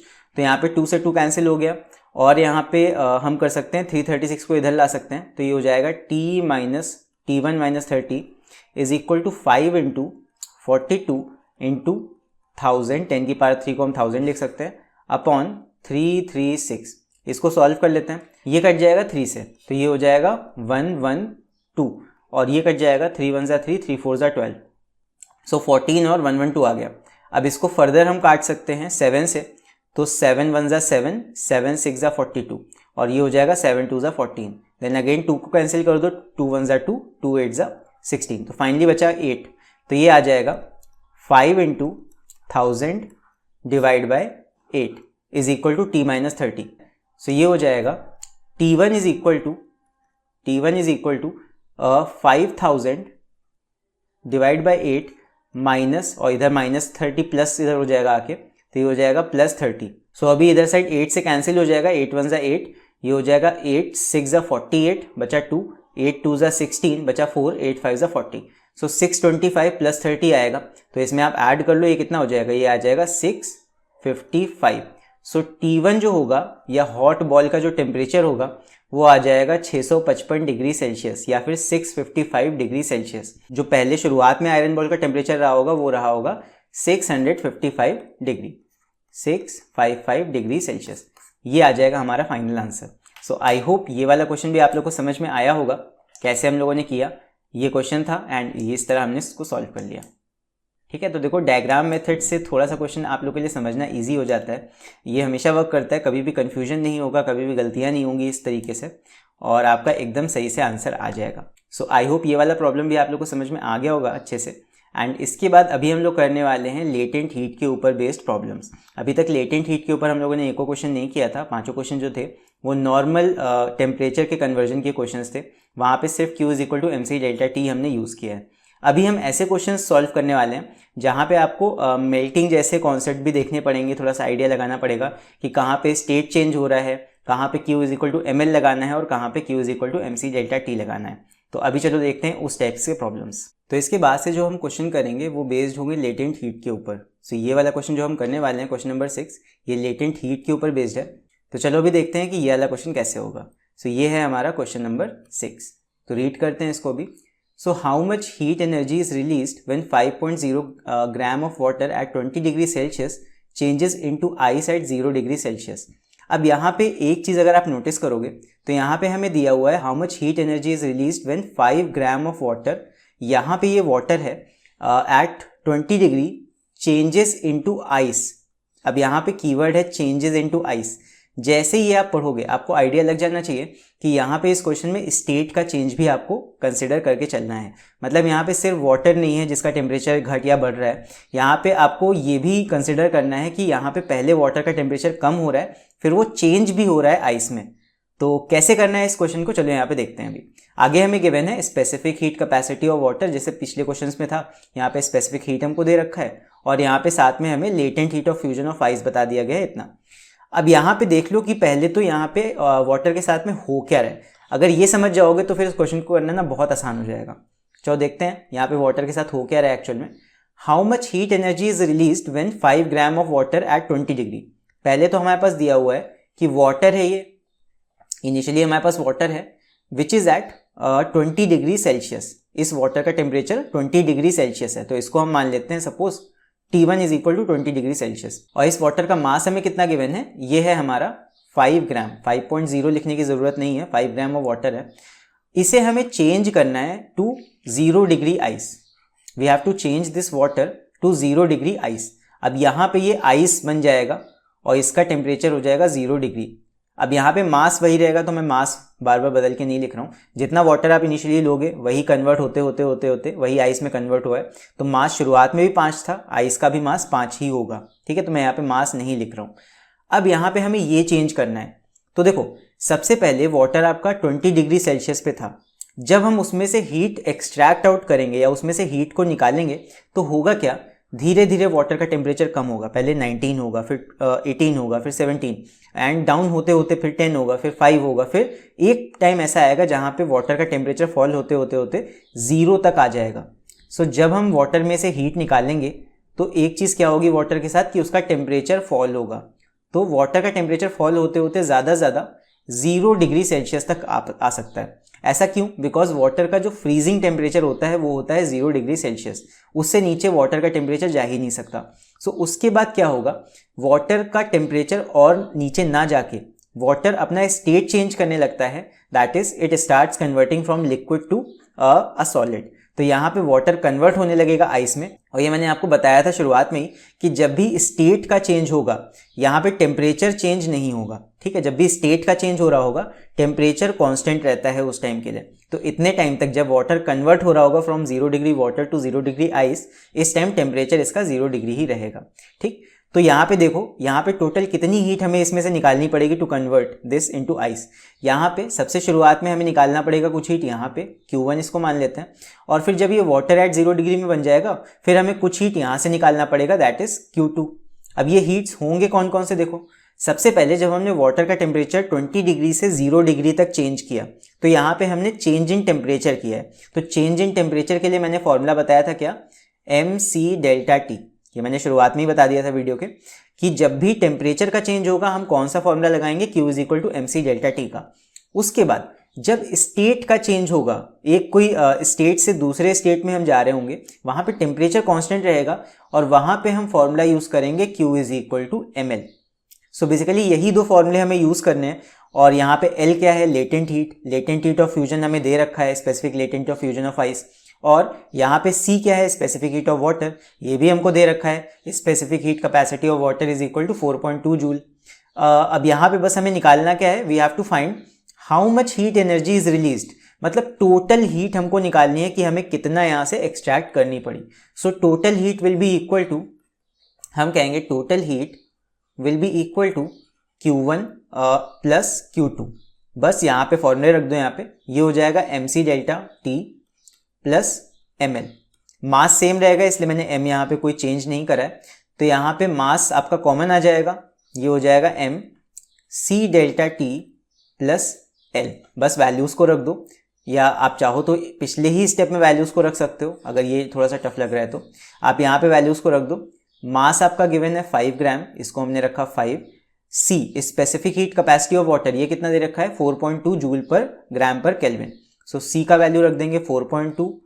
Delta T change in temperature of water, कहाँ से कहाँ तक चेंज हो रहा है, पहले 20 डिग्री था फिर 0 डिग्री, तो ये हो जाएगा 20 माइनस 0, डेल्टा T निकाल लिया हमने, प्लस ml, मास हमारा सेम रहेगा आइस के लिए भी, तो हो जाएगा 5 इंटू L।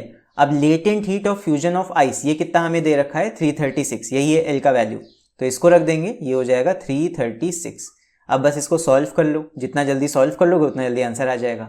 तो यहाँ पे जल्दी सॉल्व करने के लिए हम यहाँ पे 5 को कॉमन ले सकते हैं, तो ये हो जाएगा 4.2 इंटू 20 प्लस 5 तो कॉमन जा चुका है, तो यहाँ बचेगा 336। आप चाहो तो इंडिविजुअली भी मल्टीप्लाई करके सॉल्व कर सकते हो, उसमें थोड़ा सा एक्स्ट्रा टाइम लगेगा।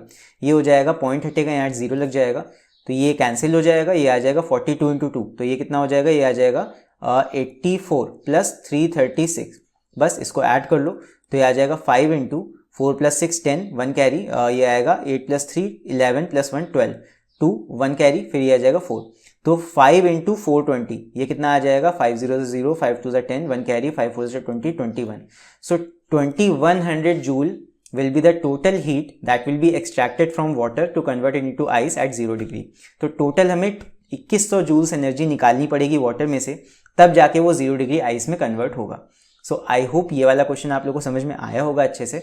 यहाँ पे बस आपको ध्यान ये रखना है कि जिस भी क्वेश्चन में एक सब्सटेंस दिया है और फाइनली वो कह रहा है कि वो कुछ और में चेंज हो गया, जैसे कि वाटर यहाँ पे था शुरुआत में और वो आइस में चेंज हो गया, तो यहाँ पे आपको ध्यान रखना पड़ेगा कि वो कन्वर्ट भी होगा, उसका स्टेट चेंज भी होगा, और जैसे ही स्टेट चेंज की बात आएगी वहाँ पे आ जाएगा लेटेंट हीट, और हमें लेटेंट हीट को ऐड करना पड़ेगा उस पर्टिकुलर पार्ट के लिए जहाँ पे उसका स्टेट चेंज हो रहा है। सो इस तरह होगा ये वाला क्वेश्चन। आई होप आप लोग समझ गए होंगे। तो चलो अभी हम लोग देखते हैं एक और क्वेश्चन लेटेंट हीट के ऊपर बेस्ड। सो अभी हम लोग करने वाले हैं इस क्वेश्चन को। सो ये है हमारा क्वेश्चन नंबर 7। इस वीडियो में काफ़ी क्वेश्चन हो गए हैं, बट मैं ज़्यादा क्वेश्चन इसीलिए करा रहा हूँ ताकि आप लोग को अच्छे से कॉन्सेप्ट समझ में आ जाए कि किस तरीके से इन क्वेश्चन को करना है, आप लोग दोबारा इनसे डर के भागो ना। तो क्वेश्चन नंबर 7 है कुछ इस तरह, अ refrigerator converts 100 gram of water eight 20 degree Celsius. यहाँ पे एक रेफ्रिजरेटर है जो कि कन्वर्ट कर रहा है 100 ग्राम ऑफ वाटर जो कि 20 डिग्री पे पहले था, to ice at -10 degree Celsius in 73.5 minutes. तो यहाँ पे सोच के देखो, पहले हमारे पास वाटर था एंड वो कन्वर्ट हो रहा है -10 डिग्री आइस में, यानी कि यहाँ स्टेट चेंज वाला फॉर्मूला लगेगा। अब यहाँ पे हमें ये देखना है कि वाटर के साथ जो कि 20 डिग्री पे था उसके साथ क्या क्या चेंजेस हो रहे हैं, क्या क्या उसके साथ हो रहा है। और यहाँ पे हमें ये भी दे रखा है कि वो 73.5 मिनट्स में ये काम करेगा रेफ्रिजरेटर। तो यानी कि यहाँ पे हमें कौन सा फॉर्मूला यूज़ करना पड़ेगा, यहाँ पे हमें E इज इक्वल टू या फिर Q energy is equal to power into time वाला फॉर्मूला यूज़ करना पड़ेगा, जो कि मैंने स्टार्टिंग में आप लोग को बताया है कि जिस भी क्वेश्चन में वोल्टेज दे रखा होगा या पावर दे रखा होगा वहाँ पे आप Q की जगह P इंटू T रख दोगे फॉर्मूले में, राइट। बस इतना सा यहाँ पे चेंज है। सो हमें फाइंड क्या करना है, we have to find calculate the average rate of heat extraction in watt. So हमें यहाँ पे पावर निकालना है, तो Q की जगह P इंटू T रख देंगे, टाइम हमको यहाँ बता दिया गया, ये हमें पता है, और P हमको निकालना है यहाँ पे। Sir the specific heat of water is इतना, स्पेसिफिक हीट हमें वाटर का दे रखा है, specific heat capacity of water is इतना, and specific latent heat of ice is 336 joule per gram, and specific heat capacity of ice इतना दे रखा है। तो ये तीन इंफॉर्मेशन हमें है, हमें आइस का स्पेसिफिक हीट और वाटर का स्पेसिफिक हीट दे रखा है और साथ में हमें लेटेंट हीट ऑफ आइस दे रखा है, इतना। ठीक है, तो देखते हैं कैसे सॉल्व करना है इस क्वेश्चन को। सबसे पहले यहाँ पे आप ये देखो कि शुरुआत कहाँ से हो रही है। शुरुआत में हमारे पास क्या है, 100 gram of water, 100 gram of water eight 20 degree Celsius हमारे पास शुरुआत में है।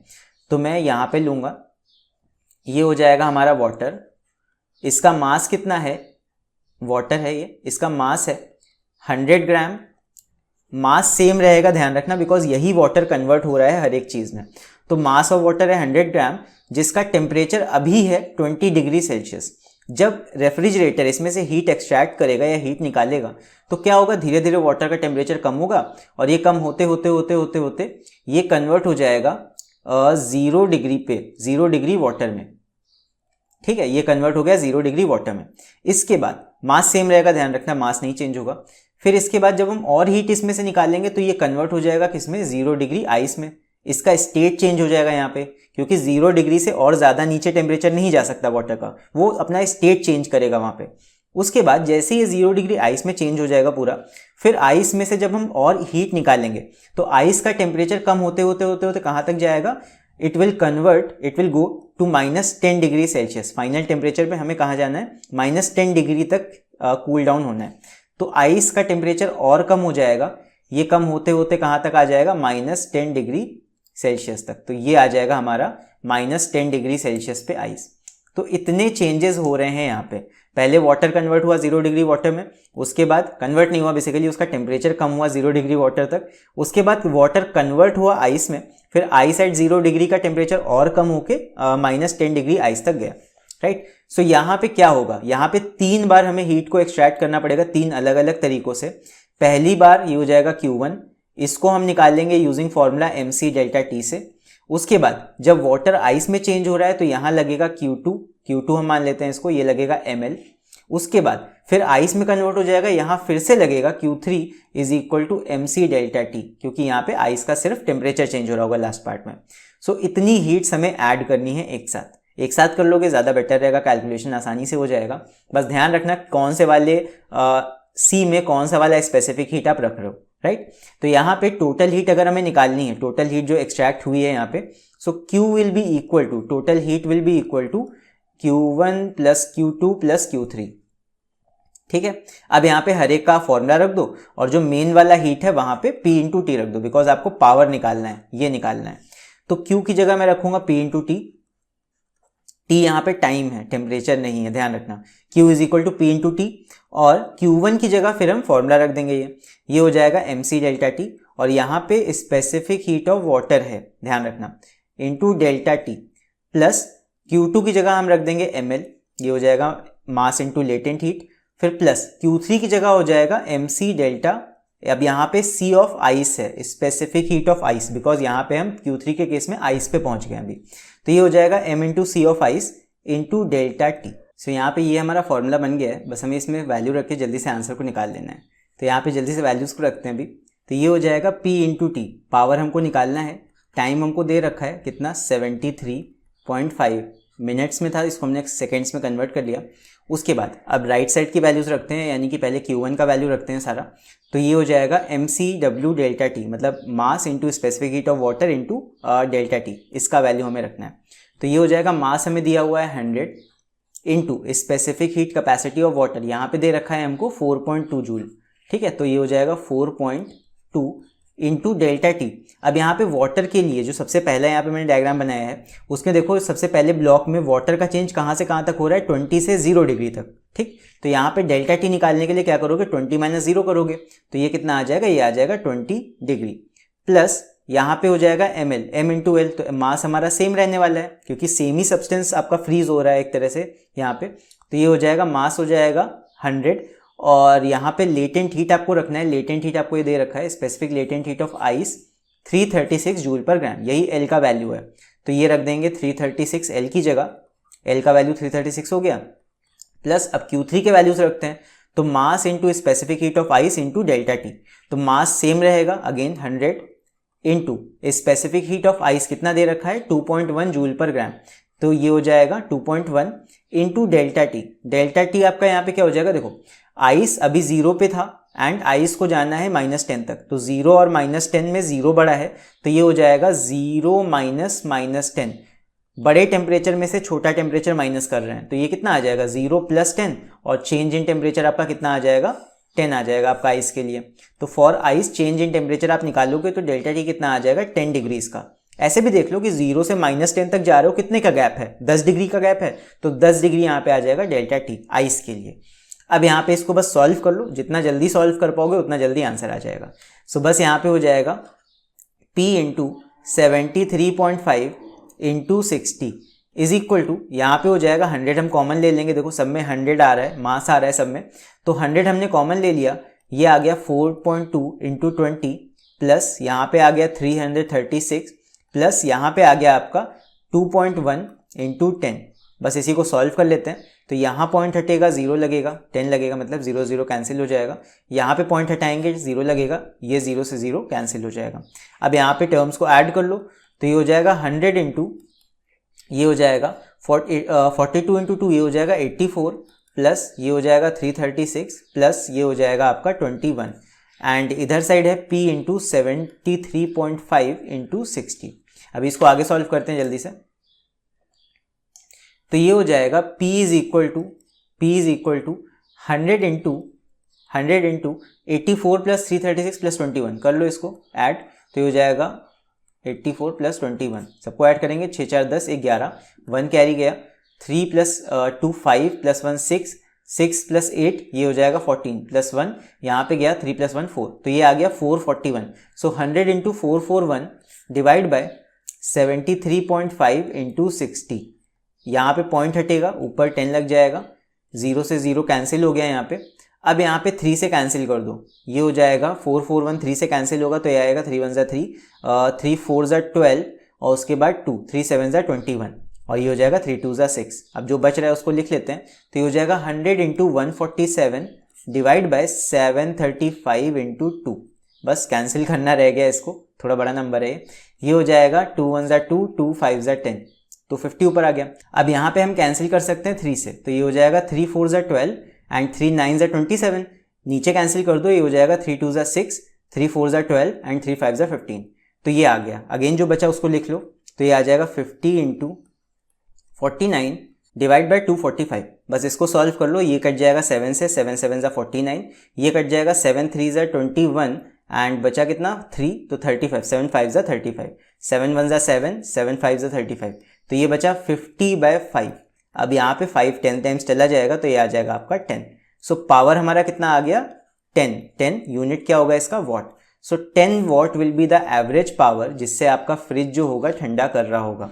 सो यही हमें निकालना था। We have to calculate the average power, यहाँ पे देख लो, we have to calculate the average rate of heat extraction in watt. हमें बेसिकली फ्रिज का पावर निकालना था, तो यहाँ पे हमने फ्रिज का पावर देखो यहाँ पे निकाल लिया, तो ये आ गया 10 वॉट। आई होप आप लोग को ये वाला क्वेश्चन भी समझ में आया होगा। ये देख लो पूरा सॉल्यूशन एंड आई होप समझ में आ गया होगा क्वेश्चन कैसे किया हम लोगों ने। देखो मेन चीज़ है कि क्वेश्चन को समझ के अगर आपने उसको अच्छे से वहाँ पे एलैबोरेट कर लिया डायग्राम के फॉर्म में, तो कभी भी कन्फ्यूजन नहीं होगा आपको उस क्वेश्चन में। आप आसानी से उस क्वेश्चन को लगा सकते हो इस तरह। बस आपको समझना है कि क्वेश्चन में क्या कह रहा है, आपको क्या निकालना है। अगर इतना समझ गए तो आधा बैटल आप ऐसे ही जीत गए, आधा आपका काम हो गया वहाँ पे। आपको बस उसको सॉल्व कर देना है इस तरह एंड आपका फाइनल आंसर वहाँ पे आ जाएगा। आई होप ये वाला क्वेश्चन भी समझ गए होगे। अभी हम लोग देखेंगे अगला क्वेश्चन, और अगला क्वेश्चन हमारा लास्ट क्वेश्चन होगा इस वीडियो का। तो चलो अभी हम लोग देखते हैं इस क्वेश्चन को। तो ये है हमारा क्वेश्चन नंबर 8। ठीक, यहाँ पे है a piece of ice of mass 40 gram is added to 200 gram of water at 50 degree Celsius. अब यहाँ पे लैंग्वेज से आप समझ सकते हो कि यहाँ पे हमको दे रखा है कि एक पीस ऑफ आइस है जिसको हमने ऐड किया है वाटर में, मतलब ये मिक्सचर प्रॉब्लम है। ठीक, तो यहाँ पे हमें गिवन है a piece of ice of mass 40 gram is added to 200 gram of water. तो यहाँ पे हमारे पास में क्या है, 200 ग्राम वाटर का है, ये हो जाएगा वाटर, एंड इसका मास हमें दे रखा है 200 ग्राम, ठीक, of water at 50 degree Celsius, और इसका जो टेम्परेचर है ये हमें दे रखा है 50 डिग्री सेल्सियस, राइट। अब यहाँ पे क्या है, a piece of ice of mass 40 gram. अब यहाँ पे एक आइस है जिसका मास है 40 ग्राम, तो M2 हमारा हो जाएगा यहाँ पे 40 ग्राम। यहाँ पे मासेस अलग अलग हैं दोनों सब्सटेंसेस के, is added to 200 gram of water. तो इस आइस को हमने ऐड कर दिया वाटर में। अब यहाँ पे आइस बोला है, आइस का टेम्परेचर नहीं बताया है, तो बाय डिफॉल्ट आपके दिमाग में चला जाना चाहिए कि आइस का टेम्परेचर इनिशियली क्या होगा, 0 डिग्री होगा। ठीक है, तो अगर आपको टेम्परेचर नहीं बताया गया है आइस का, तो आप आइस का टेम्परेचर अज्यूम कर सकते हो कि 0 डिग्री से ही लिया जाएगा। तो calculate the final temperature of water when all the ice has melted. तो यहाँ पे हमें फाइनल टेम्परेचर बताना है कि सारी आइस जब मेल्ट हो चुकी होगी तब फाइनली आपका कहाँ पे जाके इसका टेम्परेचर रुकेगा मिक्सचर का। अब ये तो हम सबको पता है कि जब हम पानी में बर्फ डालते हैं तो क्या होता है, पानी का टेम्परेचर कम होता है, तो पानी यहाँ पे क्या करेगा, हीट लॉस करेगा, हीट लॉस।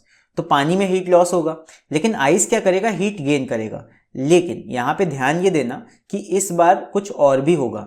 यहाँ पे पहले तो आइस आपका मेल्ट करेगा, आइस आपका मेल्ट करेगा इनटू वाटर। फर्स्ट आपका आइस यहाँ पे कन्वर्ट होगा इनटू वाटर। तो ice eight 0 degree will convert into water at 0 degree. पहले होगा ये चीज, पहले आपका स्टेट चेंज होगा आइस से वाटर में। 0 डिग्री आइस कन्वर्ट होगा 0 डिग्री वाटर में। देन हम मान लेते हैं कि सपोज 0 डिग्री वाटर अभी है और यहाँ पे आपके पास नॉर्मल वाटर है 50 डिग्री वाला। अब जाके कहीं ना कहीं ये दोनों बीच के टेम्परेचर पे आके कहीं पे रुक जाएंगे, आके फाइनल टेम्परेचर पे। तो हम मान लेते हैं let the final temperature be T। मान लो T सेल्सियस पे ये दोनों आके रुक गए, तो वाटर का टेम्परेचर अभी इसका राइज करेगा यहाँ तक और ये T डिग्री पे आ जाएगा। Again water at T degree Celsius यहाँ तक ये आएगा और यहाँ पे इसका टेम्परेचर रुक जाएगा। और जो हॉट वाला वाटर था, 50 डिग्री वाला वाटर था, उसका टेम्परेचर यहाँ तक कम होते होते आएगा। सो हमें यही बताना है कि ये फाइनल टेम्परेचर कितना होगा। यहाँ पे heat gain is equal to heat loss लगाएंगे। बस यहाँ पे एक्स्ट्रा क्या आ गया है, इस बार आपका वाटर नहीं दे रखा है हीट गेन वाले साइड, इस बार आइस दे रखा था, तो यही चेंज है। यहाँ पे देख लो, पहली बार जब आइस मेल्ट होना स्टार्ट होगा तो यहाँ पे आपका लगेगा Q1 is equal to ml। ये पार्ट हो गया Q1 is equal to ml और ये वाला पार्ट हम मान लेंगे ये हो जाएगा Q2 इज इक्वल टू, ये हो जाएगा MC डेल्टा T। जहाँ पे टेम्परेचर का चेंज हो रहा है वहाँ पे हम मान लेंगे MC डेल्टा T और जहाँ पे स्टेट का चेंज हो रहा है वहाँ पे हम ले लेंगे ml। सो बस जल्दी से अब लगाते हैं यहाँ पे फॉर्मूला और यहाँ पे स्पेसिफिक हीट और लेटेंट हीट आपको ऊपर दे रखे हैं वाटर के। यहाँ पे देख लो specific heat capacity of water दे रखा है 4200 जूल पर केजी, यानी कि मास को आपको इस बार केजी में लेना है। यहाँ मास ग्राम में है तो ग्राम को चेंज करना पड़ेगा केजी में, राइट। और यहाँ पे specific latent heat of fusion of ice दे रखा है हमें 336 into 10 to the power joule per KG. So यहाँ पे हमें आइस के भी मास को कन्वर्ट करना पड़ेगा किसमें, केजी में, ठीक है। दोनों को केजी में लेना पड़ेगा मासेस को। सो अभी इसको सॉल्व करते हैं। तो यहाँ पे हम फॉर्मूला लगाएंगे, जब भी मिक्सचर प्रॉब्लम होता है वहां पे फॉर्मूला लगता है heat loss is equal to heat gain का। सो हीट लॉस कौन कर रहा है, हीट लॉस कर रहा है वाटर। तो हीट लॉस वाटर आपका जो है, जो हीट लॉस कर रहा है, जो 50 डिग्री वाला वाटर है, वो सिर्फ अपने टेम्परेचर का चेंज कर रहा है। तो लेफ्ट साइड में सिर्फ यहाँ पे हो जाएगा MC डेल्टा T, ठीक। यहाँ पे M1 रखना है और डेल्टा T1 रखना है, चेंज इधर वाला हीट लॉस वाला। फिर हीट गेन कौन कर रहा है, हीट गेन कर रहा है आपका आइस। सो आइस पहले कन्वर्ट हो रहा है किसमें, वाटर एट 0 डिग्री में, वहां लगेगा Q1 is equal to ml। और उसके बाद जब वाटर एट 0 डिग्री है वो और हीट गेन करेगा, तब वो कन्वर्ट होगा water at T degree Celsius में। तो हीट गेन वाले साइड दो चीजें लगेंगे, ml plus MC delta T। और यहाँ पे मासेस कौन कौन से होंगे, M2 वाले, यानी कि आइस के साइड वाले। तो ये हो जाएगा M2। सो ये हमारा फॉर्मूला तो बन गया है, बस हमें यहाँ पे जल्दी से अभी वैल्यूज को रख के फटाफट आंसर निकाल लेना है। तो कैसे करना है, देखो यहाँ पे जल्दी से वैल्यूज रखते हैं। तो यहाँ पे हो जाएगा हीट लॉस, यानी कि लेफ्ट में जो मैंने डायग्राम में बनाया ये हॉट वाटर का टेम्परेचर कम हो रहा था, तो इधर हीट लॉस वाले डेटा को हमें यहाँ से देख के रखना है। तो ये हो जाएगा M1 इज इक्वल टू 200 ग्राम, जो गर्म पानी था उसका मास इतना था। तो यहाँ पे C कितना हो जाएगा, स्पेसिफिक हीट ऑफ वाटर, ये हमें क्वेश्चन में गिवन है 4200 joule per KG per kelvin. यहाँ पे ये देखो, तो ये हो जाएगा 4200 joule per KG per kelvin, लिख लेते हैं यहाँ पे। अब यहाँ पे जो स्पेसिफिक हीट दे रखा है वो अगर ध्यान दोगे तो ये दे रखा है जूल पर केजी में, ये देख लो। तो यहाँ पे हमें अपने मास को भी केजी में करने के लिए इसको 1000 से डिवाइड करना पड़ेगा। फिर उसके बाद डेल्टा T, वाटर के लिए डेल्टा T कितना होगा, देखो वाटर अभी 50 डिग्री पे था और उसका टेम्परेचर कम होकर T तक आया। दैट मीन्स 50 माइनस T जो होगा वो होगा चेंज इन टेम्परेचर। तो चेंज इन टेम्परेचर हमारा हो जाएगा यहाँ पे 50 माइनस T। फिर हीट गेन वाले साइड आओ, यानी कि राइट साइड जो मैंने बनाया है, पहले हमारे पास आइस था वो मेल्ट हुआ, तो यहाँ पे लगा ml। तो ml मास ऑफ आइस यहाँ रखो, ये हो जाएगा 40 इंटू लेटेंट हीट, हमें क्वेश्चन में ही दे रखा है latent heat of fusion of ice is 336 into 10⁻³ joule per KG में ये भी दिया है, यानी कि यहाँ पे भी मास हमें यहाँ पे केजी में रखना पड़ेगा। तो हम 40 ग्राम को केजी में कन्वर्ट कर लिया। फिर स्पेसिफिक फिर यहाँ पे लेटेंट हीट रख दो, स्पेसिफिक लेटेंट हीट ये है 336 इंटू 10⁻³ ये हो गया। प्लस अब हमें रखना है ये वाला Q2 वाला पार्ट, ये वाला, यानी कि mc डेल्टा टी इधर साइड राइट साइड में। तो यहाँ पे देखो ये कितना हो जाएगा, मास हमारा सेम रहेगा, जितना आइस आपका मेल्ट हुआ वही तो वाटर में कन्वर्ट हुआ ना राइट साइड में। तो ये हो जाएगा मास सेम रहेगा 40/1000 इंटू यहाँ पे C कितना है, स्पेसिफिक हीट ऑफ वाटर वही हो जाएगा 4200, और डेल्टा टी यहाँ पे देख लो वाटर एट 0 डिग्री था, ये जा रहा है कहाँ तक, फाइनल टेम्परेचर T तक। तो 0 से T जा रहा है, यानी कि T-0 करके हम चेंज इन टेम्परेचर यहाँ पे निकाल लेंगे। सो T-0 करोगे T ही आएगा, तो डायरेक्टली मैं यहाँ पे T लिख रहा हूँ। बस अब जल्दी से हमें इस इक्वेशन को सॉल्व करके T का ही वैल्यू निकाल लेना है। तो देखते हैं क्या होता है। यहाँ पे पहले जीरोस को कैंसिल कर दो, तो ये 2 0 इससे चले गए, 1 0 यहाँ से चला गया ये। उसके बाद यहाँ के 10⁻³ को, इसको 1000 से आप कैंसिल कर सकते हो। यहाँ के 2 0 इन 2 0 चले जाएंगे और ये वाला 0 इससे चला जाएगा, ठीक है। तो यहाँ पे अब इसको जल्दी सॉल्व करते हैं। यहाँ पे हमारे पास है 2 से मल्टीप्लाई कर लेंगे इसको, तो ये हो जाएगा 840, 420 इंटू 2 840 आ गया, into 50 - T is equal to, इधर साइड क्या बच रहा है, इधर है 40 इंटू 336। अब यहाँ पे आप 4 कॉमन ले सकते हो यहाँ पे, तो ये आ जाएगा 4 कॉमन, एंड ये हो जाएगा 3360 प्लस यहाँ पे हो जाएगा 4 कॉमन ले चुके हो, तो यहाँ बचा सिर्फ 42, तो 42T यहाँ पे बचेगा। 4 हम कॉमन ले लिया है हमने, तो यहाँ पे 4 हटा देंगे, इतना बचेगा। अब यहाँ पे दोनों साइड इक्वेशन के आप 4 से डिवाइड कर सकते हो, तो ये हो जाएगा 4 1 4, एंड यहाँ पे कट जाएगा ये, तो आ जाएगा 4 2 8, 4 1 4 0, तो 210 आ गया इधर। अब 210 को अंदर मल्टीप्लाई कर देंगे तो क्या हो जाएगा, ये 2 0 लगेंगे, और 5 1 5 और 5 2 10, ये आ गया, राइट। उसके बाद -210T ये आ गया, इज इक्वल टू यहाँ पे क्या होगा 3360 प्लस 42T। अब क्या करो, यहाँ पे बस इसको सॉल्व करना रह गया। जो नंबर वाले टर्म्स हैं उनको एक तरफ ले आओ और T वाले टर्म्स एक तरफ ले आओ, तो ये हो जाएगा 210T, इधर साइड आके प्लस का हो जाएगा प्लस 42T, और 3360 इधर जाके माइनस का हो जाएगा, इज इक्वल टू 10500 माइनस 3360, ये हो जाएगा। बस माइनस कर लो, ये हो जाएगा 10500 माइनस 3360, तो ये हो जाएगा 0, यहाँ आ जाएगा 4, यहाँ आ जाएगा 1, यहाँ आ जाएगा 7, तो ये आ जाएगा 7140 इज इक्वल टू 210 प्लस 42 कर लो, ये कितना आ जाएगा, ये आ जाएगा 252T। बस इसको डिवाइड कर देना है, ये हो जाएगा 7140 डिवाइड बाई 252। अब यहाँ पे 2 से कैंसिल कर दो, तो ये हो जाएगा 2 1 2, 2 2 4, 2 6 12, 2 से कैंसिल किया, 2 3 6, ये बचा आपका 1, तो ये आ जाएगा 2 5 10, उसके बाद 1 बचा, 2 7 14 एंड 0। फिर से यहाँ पे आप कैंसिल कर सकते हो 3 से, ये हो जाएगा 3 4 12, 3 2 6, 3 से कैंसिल किया, 3 1 3, 3 1 3, ये बचा 2 27, 3 9 27 0, तो 1190 अपॉन 42, 1190 अपॉन 42। 7 से कैंसिल कर दो, देखते हैं होता है कि नहीं। 7 6 42, और ये 7 से कैंसिल होके जाएगा, 7 1 7, बचा 4 49, 7 7 49, 170, तो ये आपका कहीं ना कहीं आएगा 170/6। आप इसको डिवाइड कर लो, ये कितना आएगा 170/6, तो ये हो जाएगा 6 2 12, बचा ये आपका 550 हो गया, और ये हो जाएगा 6 7 42, 6 8 48, बचा 2 20, यहाँ पे 0 लगा दिया, 0 बढ़ा दिया यहाँ पॉइंट लगा के, तो ये हो जाएगा 6 3 18, और ये 2 आ गया, 6 3 18, फिर 18 आ जाएगा ये, तो 0.33 चलता जाएगा। तो हमारा ये आंसर फाइनल क्या आ जाएगा, T is equal to 28.33 degree Celsius. तो ये आ जाएगा हमारा final temperature of this mixture. तो फाइनल टेम्परेचर हमारा कितना आ गया 28.33। सो ये है पूरा सॉल्यूशन, देख लो। आई होप आप लोग को ये वाला क्वेश्चन समझ में आया होगा कि मैंने कैसे किया है यहाँ पे। तो ये था क्वेश्चन एंड ये है उसका सॉल्यूशन। आई होप समझ में आ गया होगा। सो ये इस वीडियो का लास्ट क्वेश्चन था एंड ये मिक्सचर प्रॉब्लम था, कौन से वाले पे, लेटेंट हीट भी जिसमें इन्वॉल्व था। सो आई होप इस टाइप के क्वेश्चंस आप आसानी से कर पाओगे अब। एंड अगर अभी भी कोई डाउट है तो आप मेरे को कमेंट्स में लिख के ज़रूर से बता देना, मैं और क्वेश्चंस करवा दूंगा अगले वीडियो में। एंड आई होप ये वीडियो देखने के बाद आप लोगों को काफ़ी कुछ सीखने को मिला होगा, काफ़ी कॉन्सेप्ट आप लोगों का क्लियर हो गया होगा अभी। और अगर आप लोग को वीडियो अच्छा लगा हो, वीडियो से कुछ सीखने को मिला हो, तो वीडियो को लाइक करना मत भूलना। एंड अगर चैनल पे नए हो तो चैनल को सब्सक्राइब करना मत भूलना, और साथ में उस बेल आइकन को भी प्रेस करना, ताकि जैसे ही मैं कोई नया वीडियो पोस्ट करूँ उसका नोटिफिकेशन आपको ज़रूर से मिल जाए। तो चलो गाइस, मिलते हैं फिर अगले किसी वीडियो में, फिर कुछ नया सीखेंगे वहाँ पे। तब तक के लिए take care and see you.